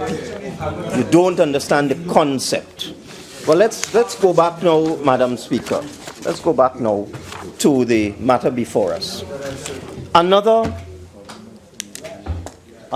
untruth uttered in this House this evening, Madam Speaker, was the insinuation, the allegation that these amendments in this amendment bill have appeared before this Parliament for the first time during this debate. Who said that? Who said that? Those words were uttered by the Honourable Member for Caroni East. A preposterous allegation. I went to the Hansard and I found the Hansard in December 2014. And I looked at the committee stage of the Procurement Act, Procurement Bill, Madam Speaker. And every single amendment that is in the amendment bill, every single one, word for word, was proposed by the Honourable Member for Dega Martin Northeast, yours truly, at the committee stage. The amendment that the regulator should not be trading with the government. The amendment that the report should go to the Public Accounts Committee. The amendment that we should have a review board. The amendment that they should deal with the disposal of land. Every single one was introduced by me, written and verbal, on December the 5th, 2014, Madam Speaker. And on every single one, they rejected them. Every single one. Yes. The member for Caroni East, Caroni Central started the debate. The first words that fell from his lips: I am not accepting any amendments. As he said with sound and fury, I am not accepting any amendments. So as we put the amendments, that the regulator should be dismissed if he's caught providing goods and services to the government, if he's caught being a partner or a shareholder or a director of a company that is doing business with the government. As we put that to him, he said, I am not accepting any amendments. And let us go back, Madam Speaker, to another fallacy put before us by the Honourable Member for Oropouche East, where he ranted and raved about the provision that the report of the regulator will go to the Public Accounts Committee, and then proceeded in a most mischievous interpretation of the constitutional role and function of the Public Accounts Committee, telling the Parliament, I have been a chairman of the Public Accounts Committee. Many people here have been chairman of the Public Accounts Committee, telling the Parliament that the Public Accounts Committee is run by the government, and the government decides the agenda, and the government decides what goes. Nonsense, Madam Speaker, nonsense. It's disgraceful for a former chairman of the Public Accounts Committee to say such a ridiculous thing. But let us go now to exactly to the amendment. It is Clause 4 of the amendment bill. And Clause 4 says, Section 24(4) of the Act is amended by inserting after the word respectively in the second place where it occurs, and the report shall be referred forthwith to the Public Accounts Committee.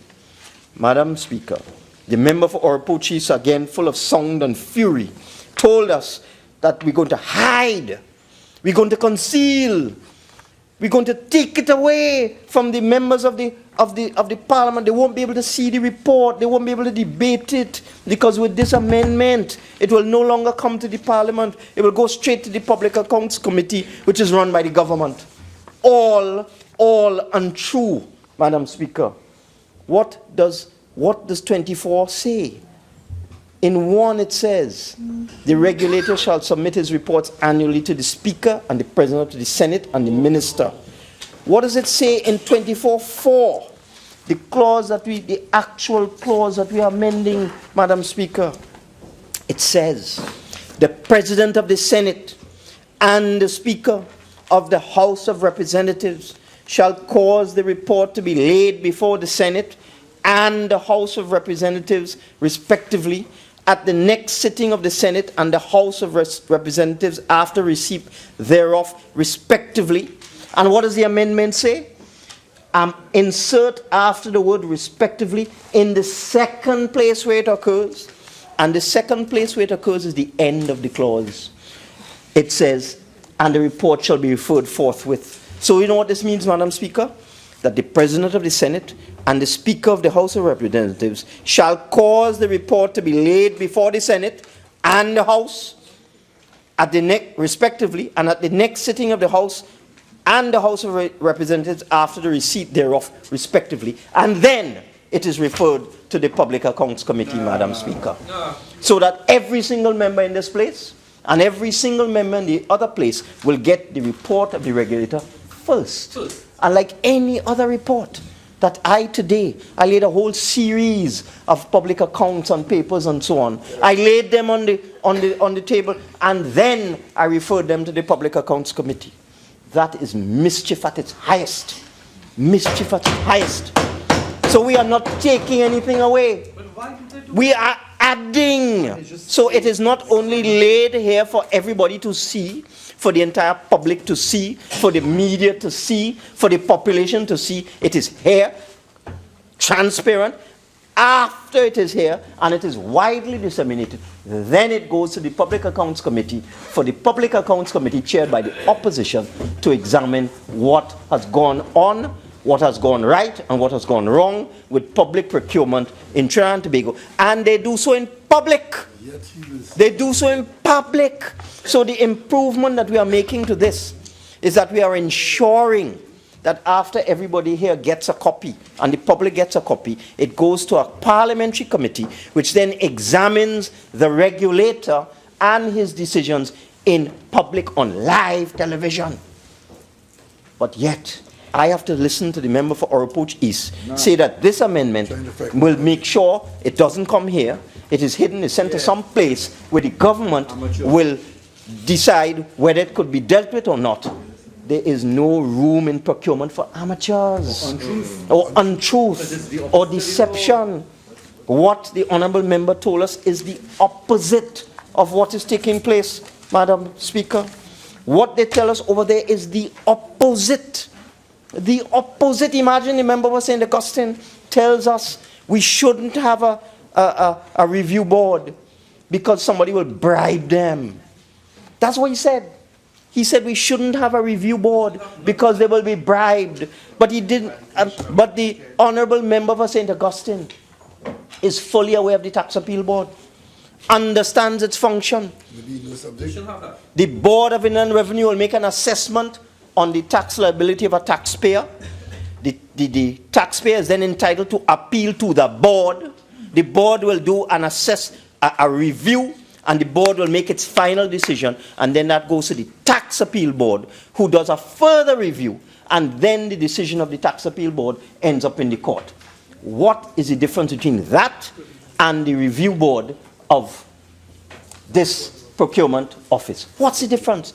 None. But you're going to have a distinguished lawyer will try to mislead the population, will try to fool people and say we shouldn't have something like this because the people will get bribed.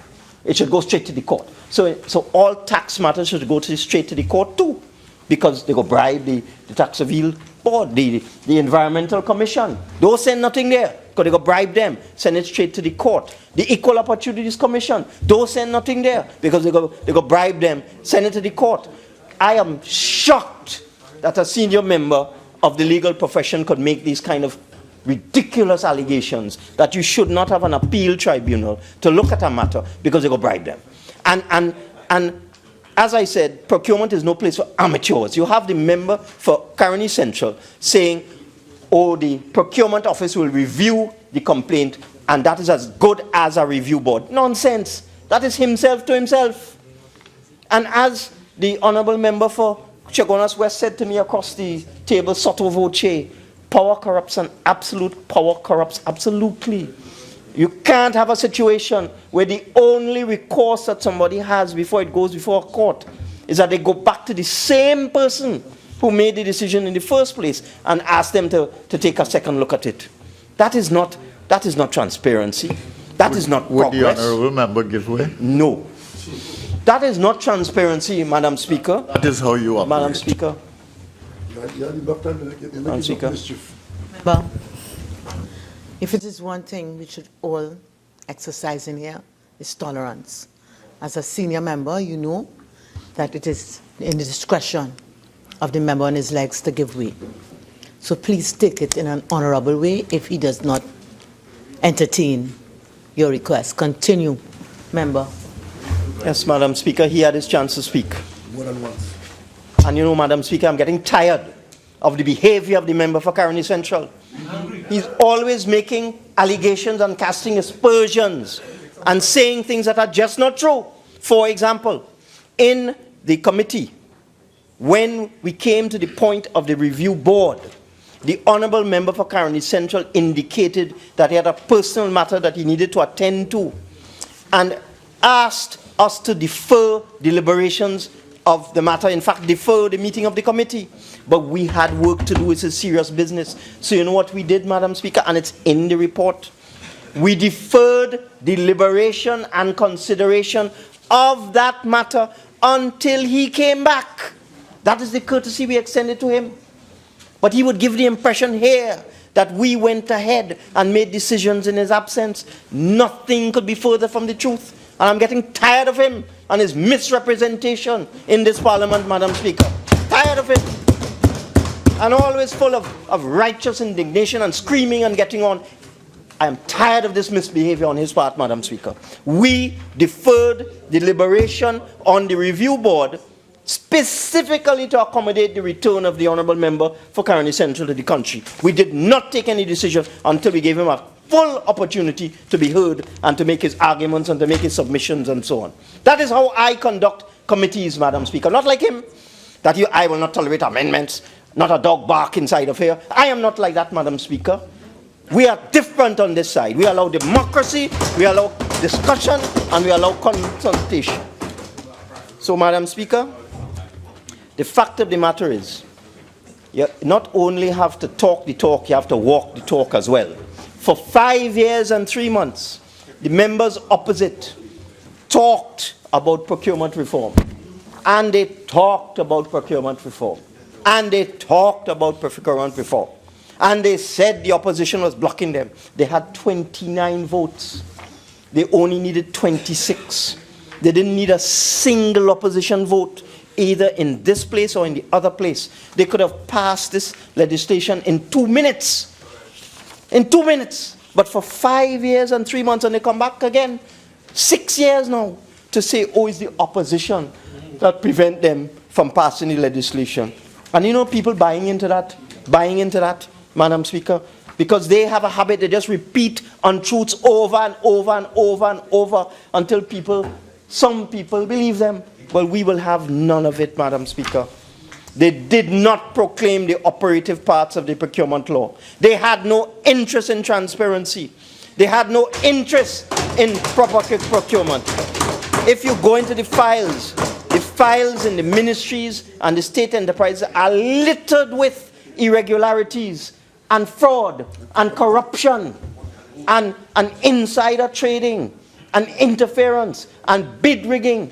Everything that this bill seeks to prevent, you find it inside of a state enterprise or ministry under their administration. And that is why they did not proclaim the operative part of this law, Madam Speaker. Well, that ends today.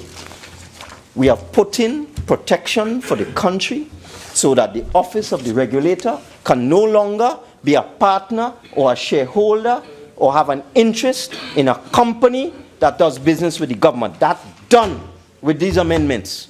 That's done.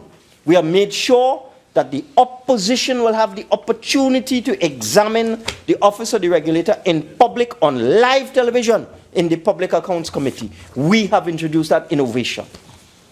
And I firmly state, Madam Speaker, that bid rigging is now an offense in Trinidad and Tobago.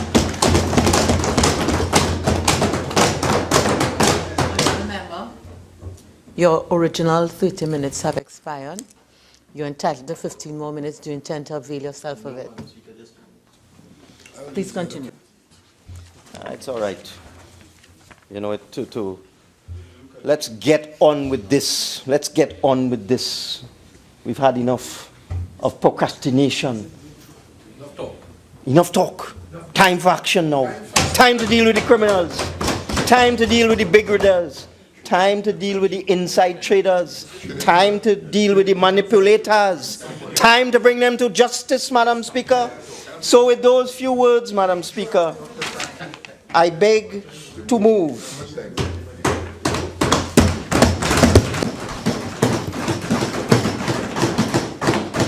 Honourable members, the question is, be it resolved that the House adopt the report of the Joint Select Committee on the Public Procurement and Disposal of Public Property Amendment Bill 2015.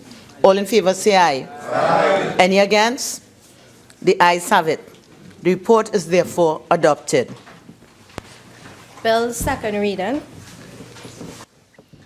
Member for Digo Martin, North East. Madam Speaker, as provided by Standing Order 681 I beg to move that a bill entitled An Act to Amend the Public Procurement and Disposal of Public Property Act 2015 be committed to a committee of the whole. Oh, I'm so sorry. Before to the second time. Okay, sorry.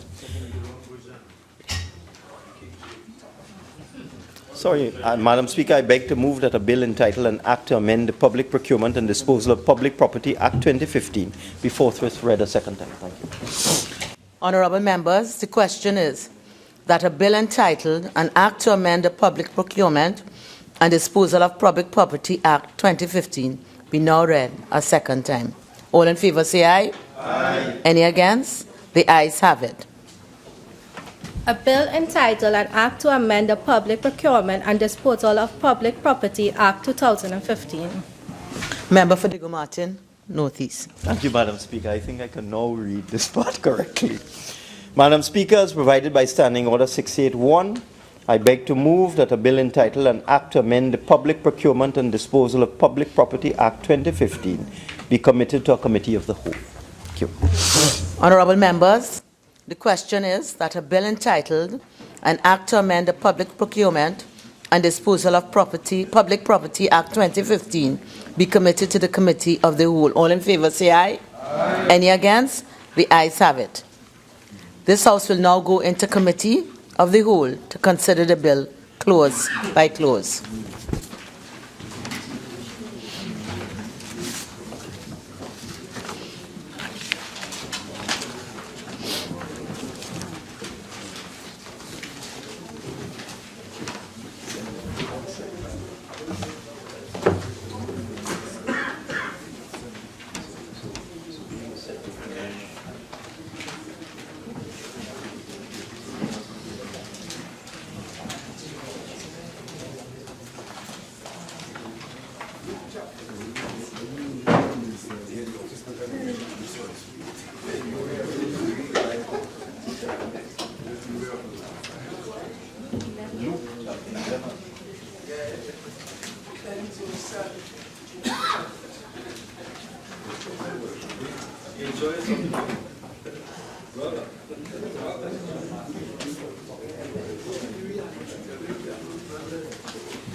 Members, I wish to advise that the bill that we are considering is what is attached to the report.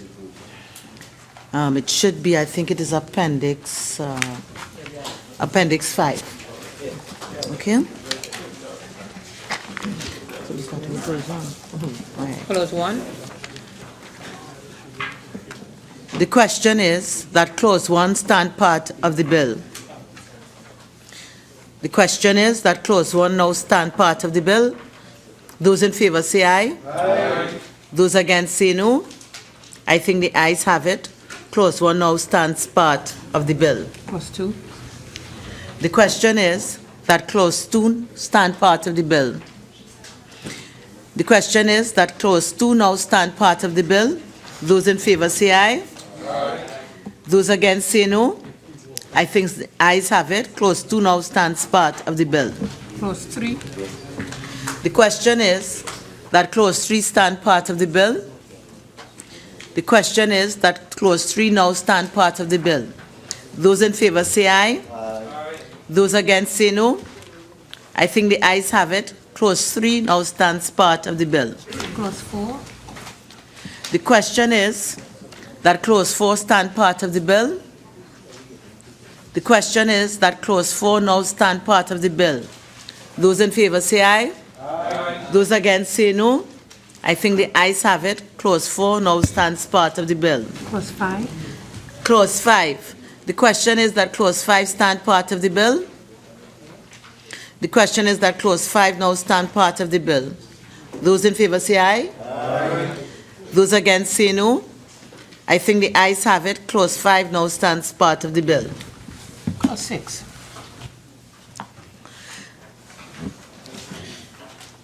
The question is, Clause 6 now stands part of the bill. Madam Chair, I wish to propose an amendment to Clause 6. has been circulated. And it has been circulated. The request is to delete clause 6.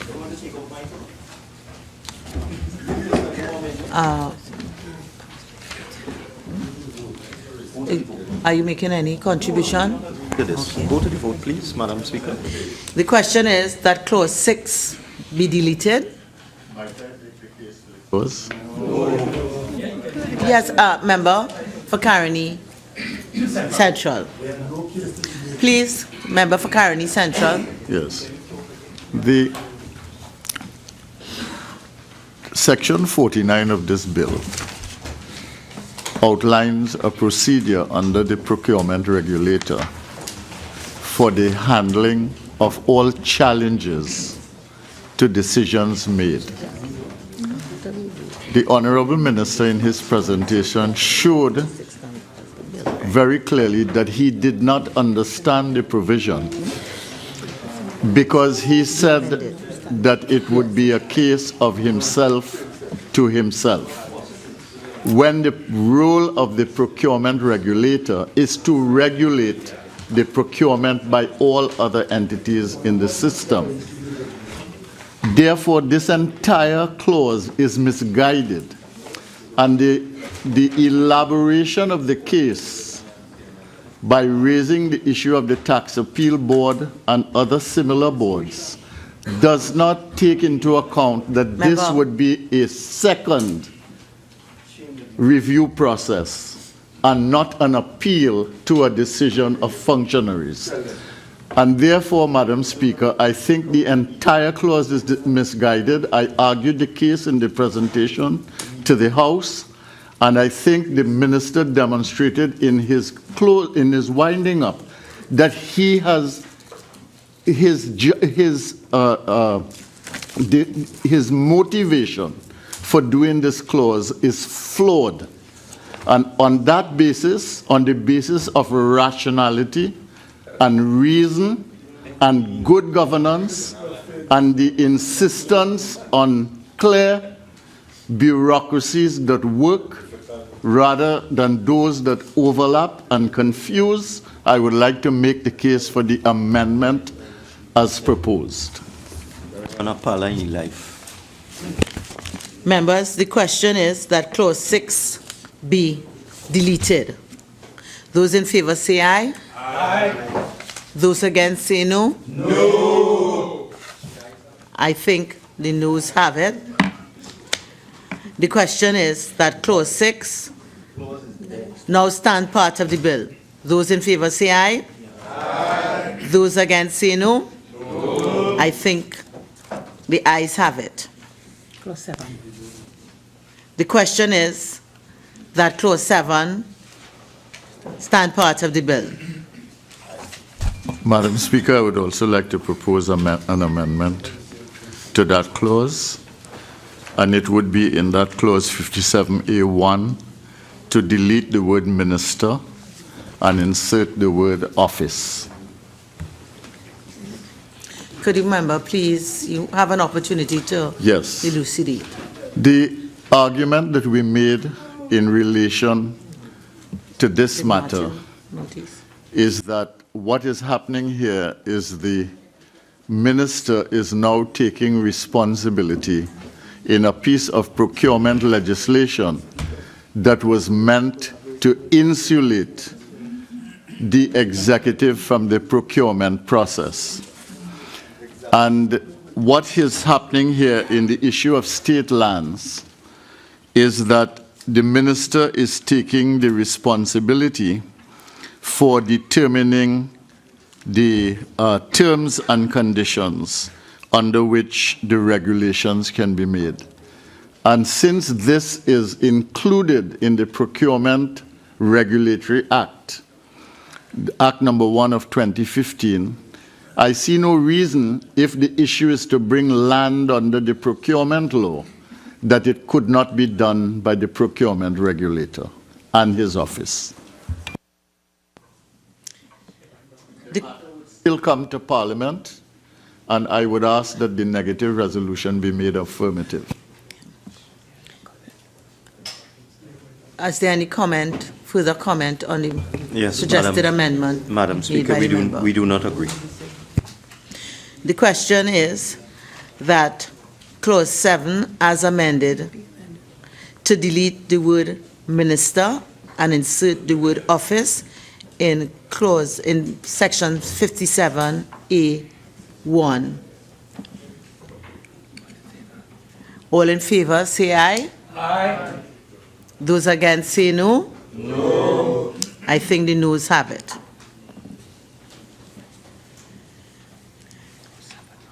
Clause 7 now stands part of the bill. The question is that clause 7 now stands part of the bill. Those in favor say aye. Aye. Those against say no. No. I think the ayes have it. Clause 7 now stands part of the bill.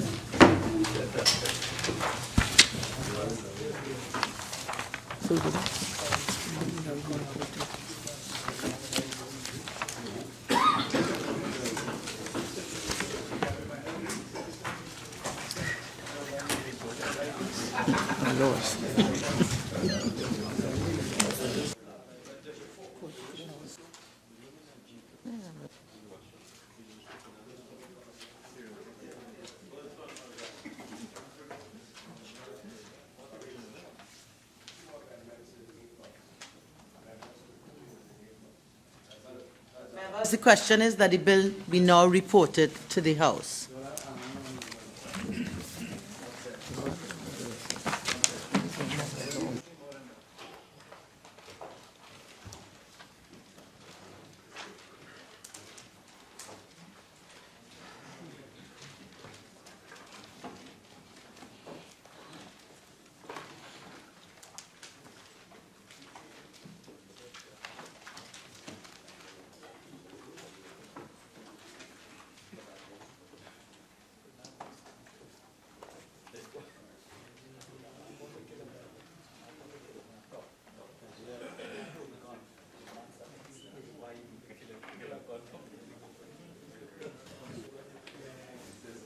Member for Diego Martin, Northeast. Very respectful, you know. Madam Speaker, I beg to move that a bill entitled An Act to Amend the Public Procurement and Disposal of Public Property Act 2015 be forthwith read a third time and passed. Honorable members, the question is that this House agree with the committee's report on a bill entitled An Act to Amend the Public Procurement and Disposal of Public Property Act 2015. All in favor say aye. Aye.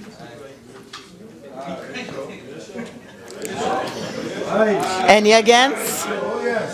Any against? The ayes have it. Member for Diego Martin, Northeast.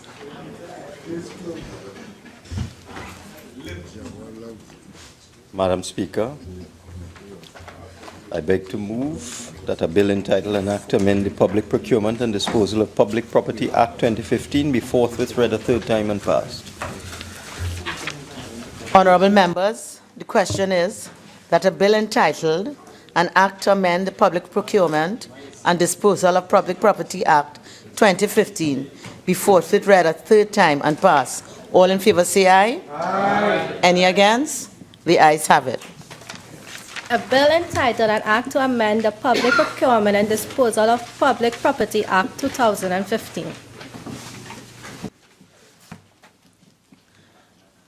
Leader of the House.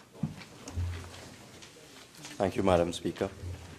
Madam Speaker, I beg to move that this House do now adjourn to a date to be fixed.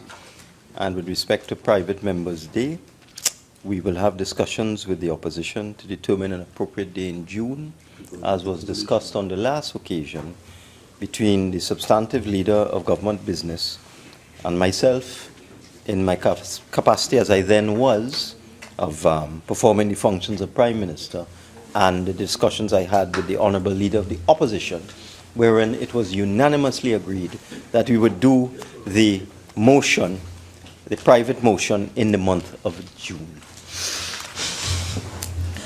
Honorable members, there is one matter that qualifies to be raised on the motion for the adjournment of the House filed by the member for Tabakit. Member for Tabakit.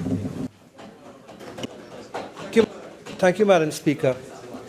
Madam Speaker, I really value the opportunity to raise another matter on the adjournment, on the motion for the adjournment of the House. But I've been raising several matters, as you recognize, over the last couple of weeks. On the last occasion, I raised a matter about the performance of WASA in terms of the restoration of roads. Madam Speaker, the roads, they have deteriorated further since then, and nothing has been done in order to bring any relief. And in fact, other areas have now been dug up and left unattended.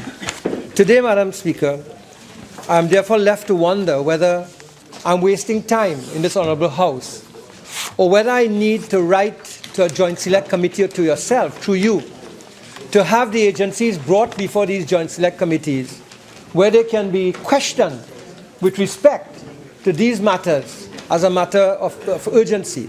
Madam Speaker, I therefore raise this evening the failure of relevant government agencies to deal with a very important matter: indiscriminate dumping of tons of garbage, and I mean tons of garbage, from the Claxton Bay flyover to the Forest Park landfill, in the first instance a distance of about 400 meters, and which is creating a serious health hazard and environmental threat. Madam Speaker, I wish I could take you there to visit as Speaker of this House, so you understand the concerns that members of Parliament like myself have when we bring these matters. Madam Speaker, last Sunday morning, I went there on the site, and I began to examine the garbage that has been dumped there. And Madam Speaker, if some, in inverted commas, some forensic work is done, you'll be able to trace the people who are dumping garbage there by some kind of investigation. For example, I found there bank statements for people from streets in San Fernando that were given by the First Citizens Bank. So I could give you the name and address of those people whose bank statements were there in the rubbish heap. I can give you the names of children and the addresses of whose school books from the Marabella schools, primary school, was dumped there on the garbage site. I can give you the names and addresses of people from barrels that were sent from New York that came and were dumped there.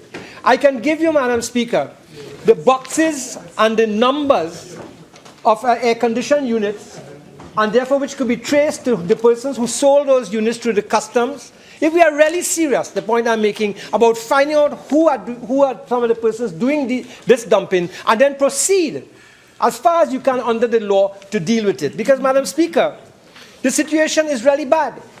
And that is at an area where, in this very House, 2 weeks ago, I believe it was, the Honourable Minister of Public Utilities indicated that in the new fiscal year, the Beetham dump will be closed in stages, and further garbage will be taken from there to the Forest Park dump. And when I questioned what was going to happen really to the Forest Park dump, I did not, in my view, get a reasonable answer as to how that situation is going to be treated. So here I'm coming back to say that this situation is going to be growing, and a problem is going to continue to exist there unless some action is taken. Madam Speaker, I went to address the Kuva Tabaki Talpara Regional Corporation, and particularly to address the CEO, Ms. Carol Dial, of the corporation, in order to indicate my total dissatisfaction with the manner in which garbage has been indiscriminately dumped in that area and in my constituency. I then forwarded to them, after your approval, a copy of this motion. And having received it this morning, they sent 5 trucks, a backhoe, and about 10 workers to clean up that dump. I'm now told that every week, on three occasions of the week, they send people to clean up that dump. When I checked it, I estimated that every week they are spending about $50,000 to clean up that area of the road. That's about $2 million for the year that can be spent to buy medicines and make sure there are pharmaceuticals available and see that drugs available in the country, Madam Speaker. But we have to spend it there to clean up garbage that private people in particular are dumping. Madam Speaker, there are now shacks that have been built at the entrance to the dump by the flyover. They clean up the area and they refuse to break down the shacks because they are afraid of the people who are doing the scavenging, who are threatening them. And what those people do, the people who are doing the scavenging, they jump out from those shacks in the early hours of the morning also and stop the legitimate garbage trucks and take off what they want and dump it at the side of the road there, Madam Speaker. And yet, the police, in my presence on Sunday, were passing up and down that road. They were passing there, and the police would not do anything to prosecute or to warn those people or to stop it. Because there are laws in this country which the police can apply, and I direct this through you to the Minister of National Security to say that the police there are not even doing what they have to do.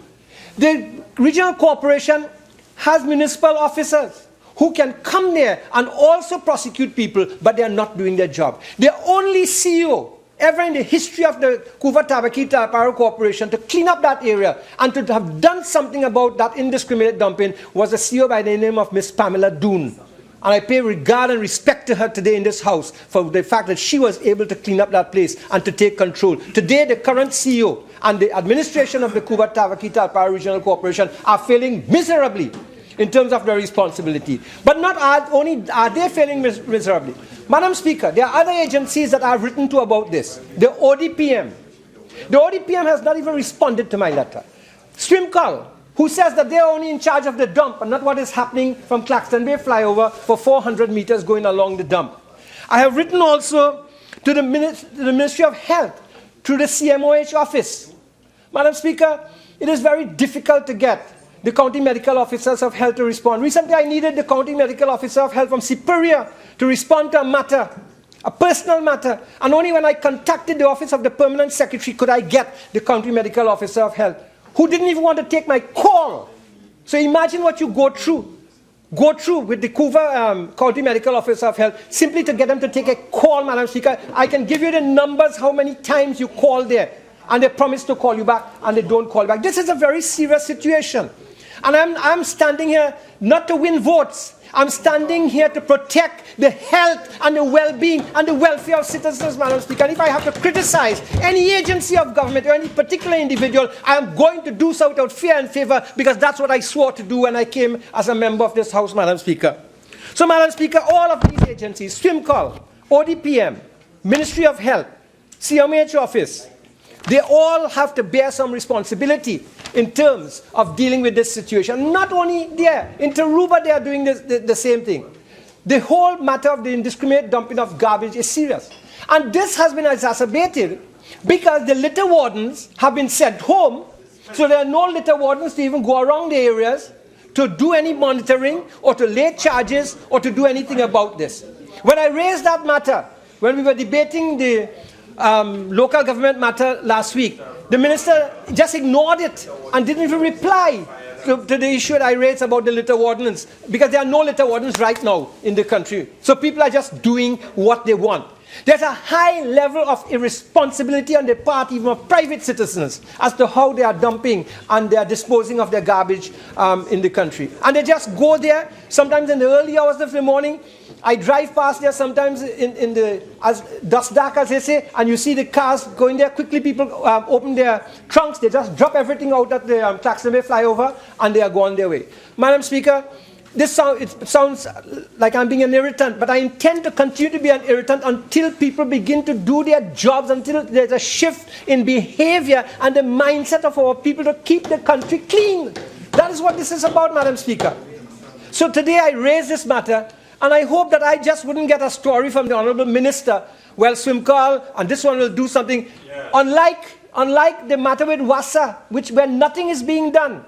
Madam Speaker, I beg of you, right, that if there are certain assurances given that we find a way, and I'm directed how to make sure that these things are done, because I do not want to come here and keep raising matters, and so I have a responsibility to raise these matters on behalf of my constituents, and therefore I plead this afternoon, tonight, with the Honourable Minister and through your office, that something be done about this matter of indiscriminate dumping there and the environmental and health hazards that are being created. Because, Madam Speaker, what they started to do 3 days ago was to begin to burn toxic things there.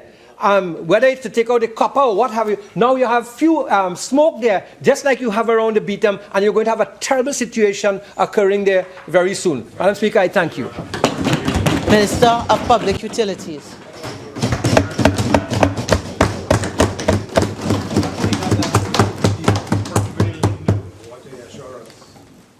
Madam Speaker, the Trinidad and Tobago Solid Waste Management Company Limited is responsible for the management of the 3 landfill sites located at Beetham, Forest Park, and Guanapo.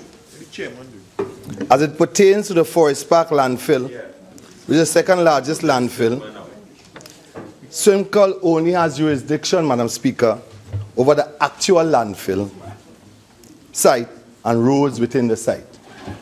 The member for Tabakit, because he is a seasoned politician and former government minister, knows that the roads leading from Claxton Bay to the Forest Park landfill falls under the jurisdiction of the Couva Tabakit Talparo Regional Corporation. Which party in charge there? That is under the control of the People's Partnership. UNC. Yes. Madam Speaker, I know that sometimes MPs may be experiencing problems with their own regional corporations, their chairmen or their councillors in their constituencies. There is no justification whatsoever to bring internal problems that one is experiencing to the national community or to Parliament. I'm quite sure that an experienced politician like the member for Tabakit can pay a visit to the regional corporation and discuss the matter with them.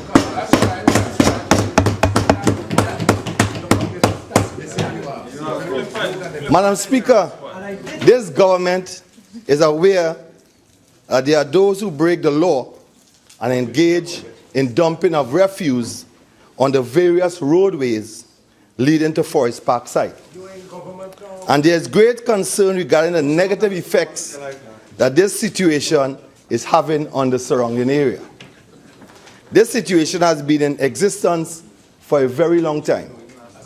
As a member of Tabakit is quite aware and has been encouraged by the presence of salvagers who collect recyclable material and white waste along the road leading to the landfill.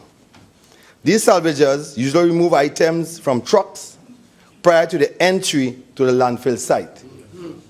This situation has led to the accumulation of waste along the roadway leading to the site. I'd like to inform the member of Tabakit, Madam Speaker, that the Couva Tabakit Talparo Regional Corporation has revealed that indiscriminate dumping in the area has posed an ongoing challenge to the corporation. So the corporation who has responsibility for the area is aware of the problem, which at present has only 5 municipal police officers.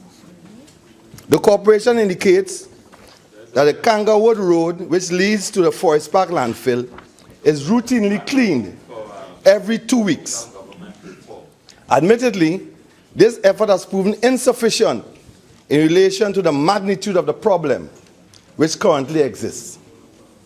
The Couva Tabakit Talparo Regional Corporation wishes to inform the member for Tabakit,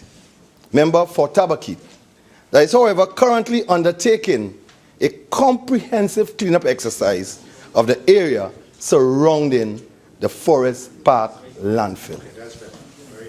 Madam Speaker, with a long-term strategy, while a long-term strategy is being developed, the corporation has advised that measures are being implemented in the short to medium term to treat with this matter.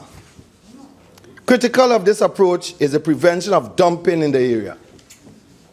As such, the corporation will continue to liaise the Trinidad and Tobago Police Service to increase patrols in that particular area, given the capacity constraints of the regional corporation.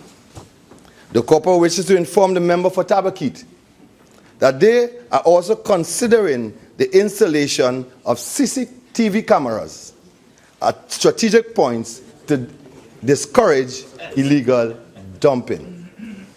Madam Speaker, given that this issue exists in close proximity to the operations of the Forest Park landfill site, which is under the control of SWIMCOL and the Ministry of Public Utilities, my ministry will continue to collaborate with the Ministry of Rural Development and Local Government, the Couva Talparo Tabakit Regional Corporation, and the Environmental Management Authority to identify other possible solutions to discourage the practice and reducing the negative effects of this situation. I will have no difficulty, Madam Speaker, of undertaking the role of mediator between the office of the MP for Tabakit and the Couva Tabakit Talparo Regional Corporation if they are having a communication or testosterone problem. Madam Speaker, as part of the long-term strategy for addressing waste management, this government has included the following bills as part of the National Legislative Agenda 2015 to 2020, which demonstrates that administration's intent to treat with the socio-economic and environmental issues relative to waste management. This bill includes the Waste Recycling Bill, Municipal Corporations Amendment Bill, and the Waste Management Bill. Additionally, the local government reform process, which is currently being undertaken by the Ministry of Rural Development and Local Government, will address the autonomy and executive authority of regional corporations. This action will establish a direct relationship between the regional and municipal corporation and the Ministry of Finance. It will also ensure adequate funding and the autonomy of these bodies to develop and implement their own regional policies, plans, and programs within the framework of national policy.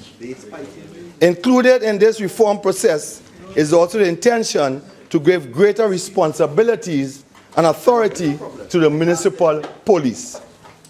Madam Speaker, the proposed revision of the Role of Municipal Corporations Act, which is envisioned to give the corporation a more active role in the management of the region, would have a critical impact on the challenges being faced with illegal dumping, not only in Forest Park, Claxon Bay area, but across the country. Madam Speaker, this government is committed to addressing the environmental challenges being experienced in the Forest Park, Claxon Bay area. A collaborative approach is being taken, which will include all relevant stakeholders and will in future be supported by the strengthening of legislation relating to these matters. Madam Speaker, the government can help the Couva Tabakit Talparo Regional Corporation and the MP for Tabakit by reforming local government and strengthening the legislation relating to these matters. But unfortunately, we cannot help the MP for Tabakit in his relations with the chairman and members of the Tabakit Couva Talparo Regional Corporation. Madam Speaker, I thank you. Honorable members, the question is that this House now do adjourn to a date to be fixed. All in favor, say aye. Aye. Any against? The ayes have it. This House now stands adjourned to a date to be fixed.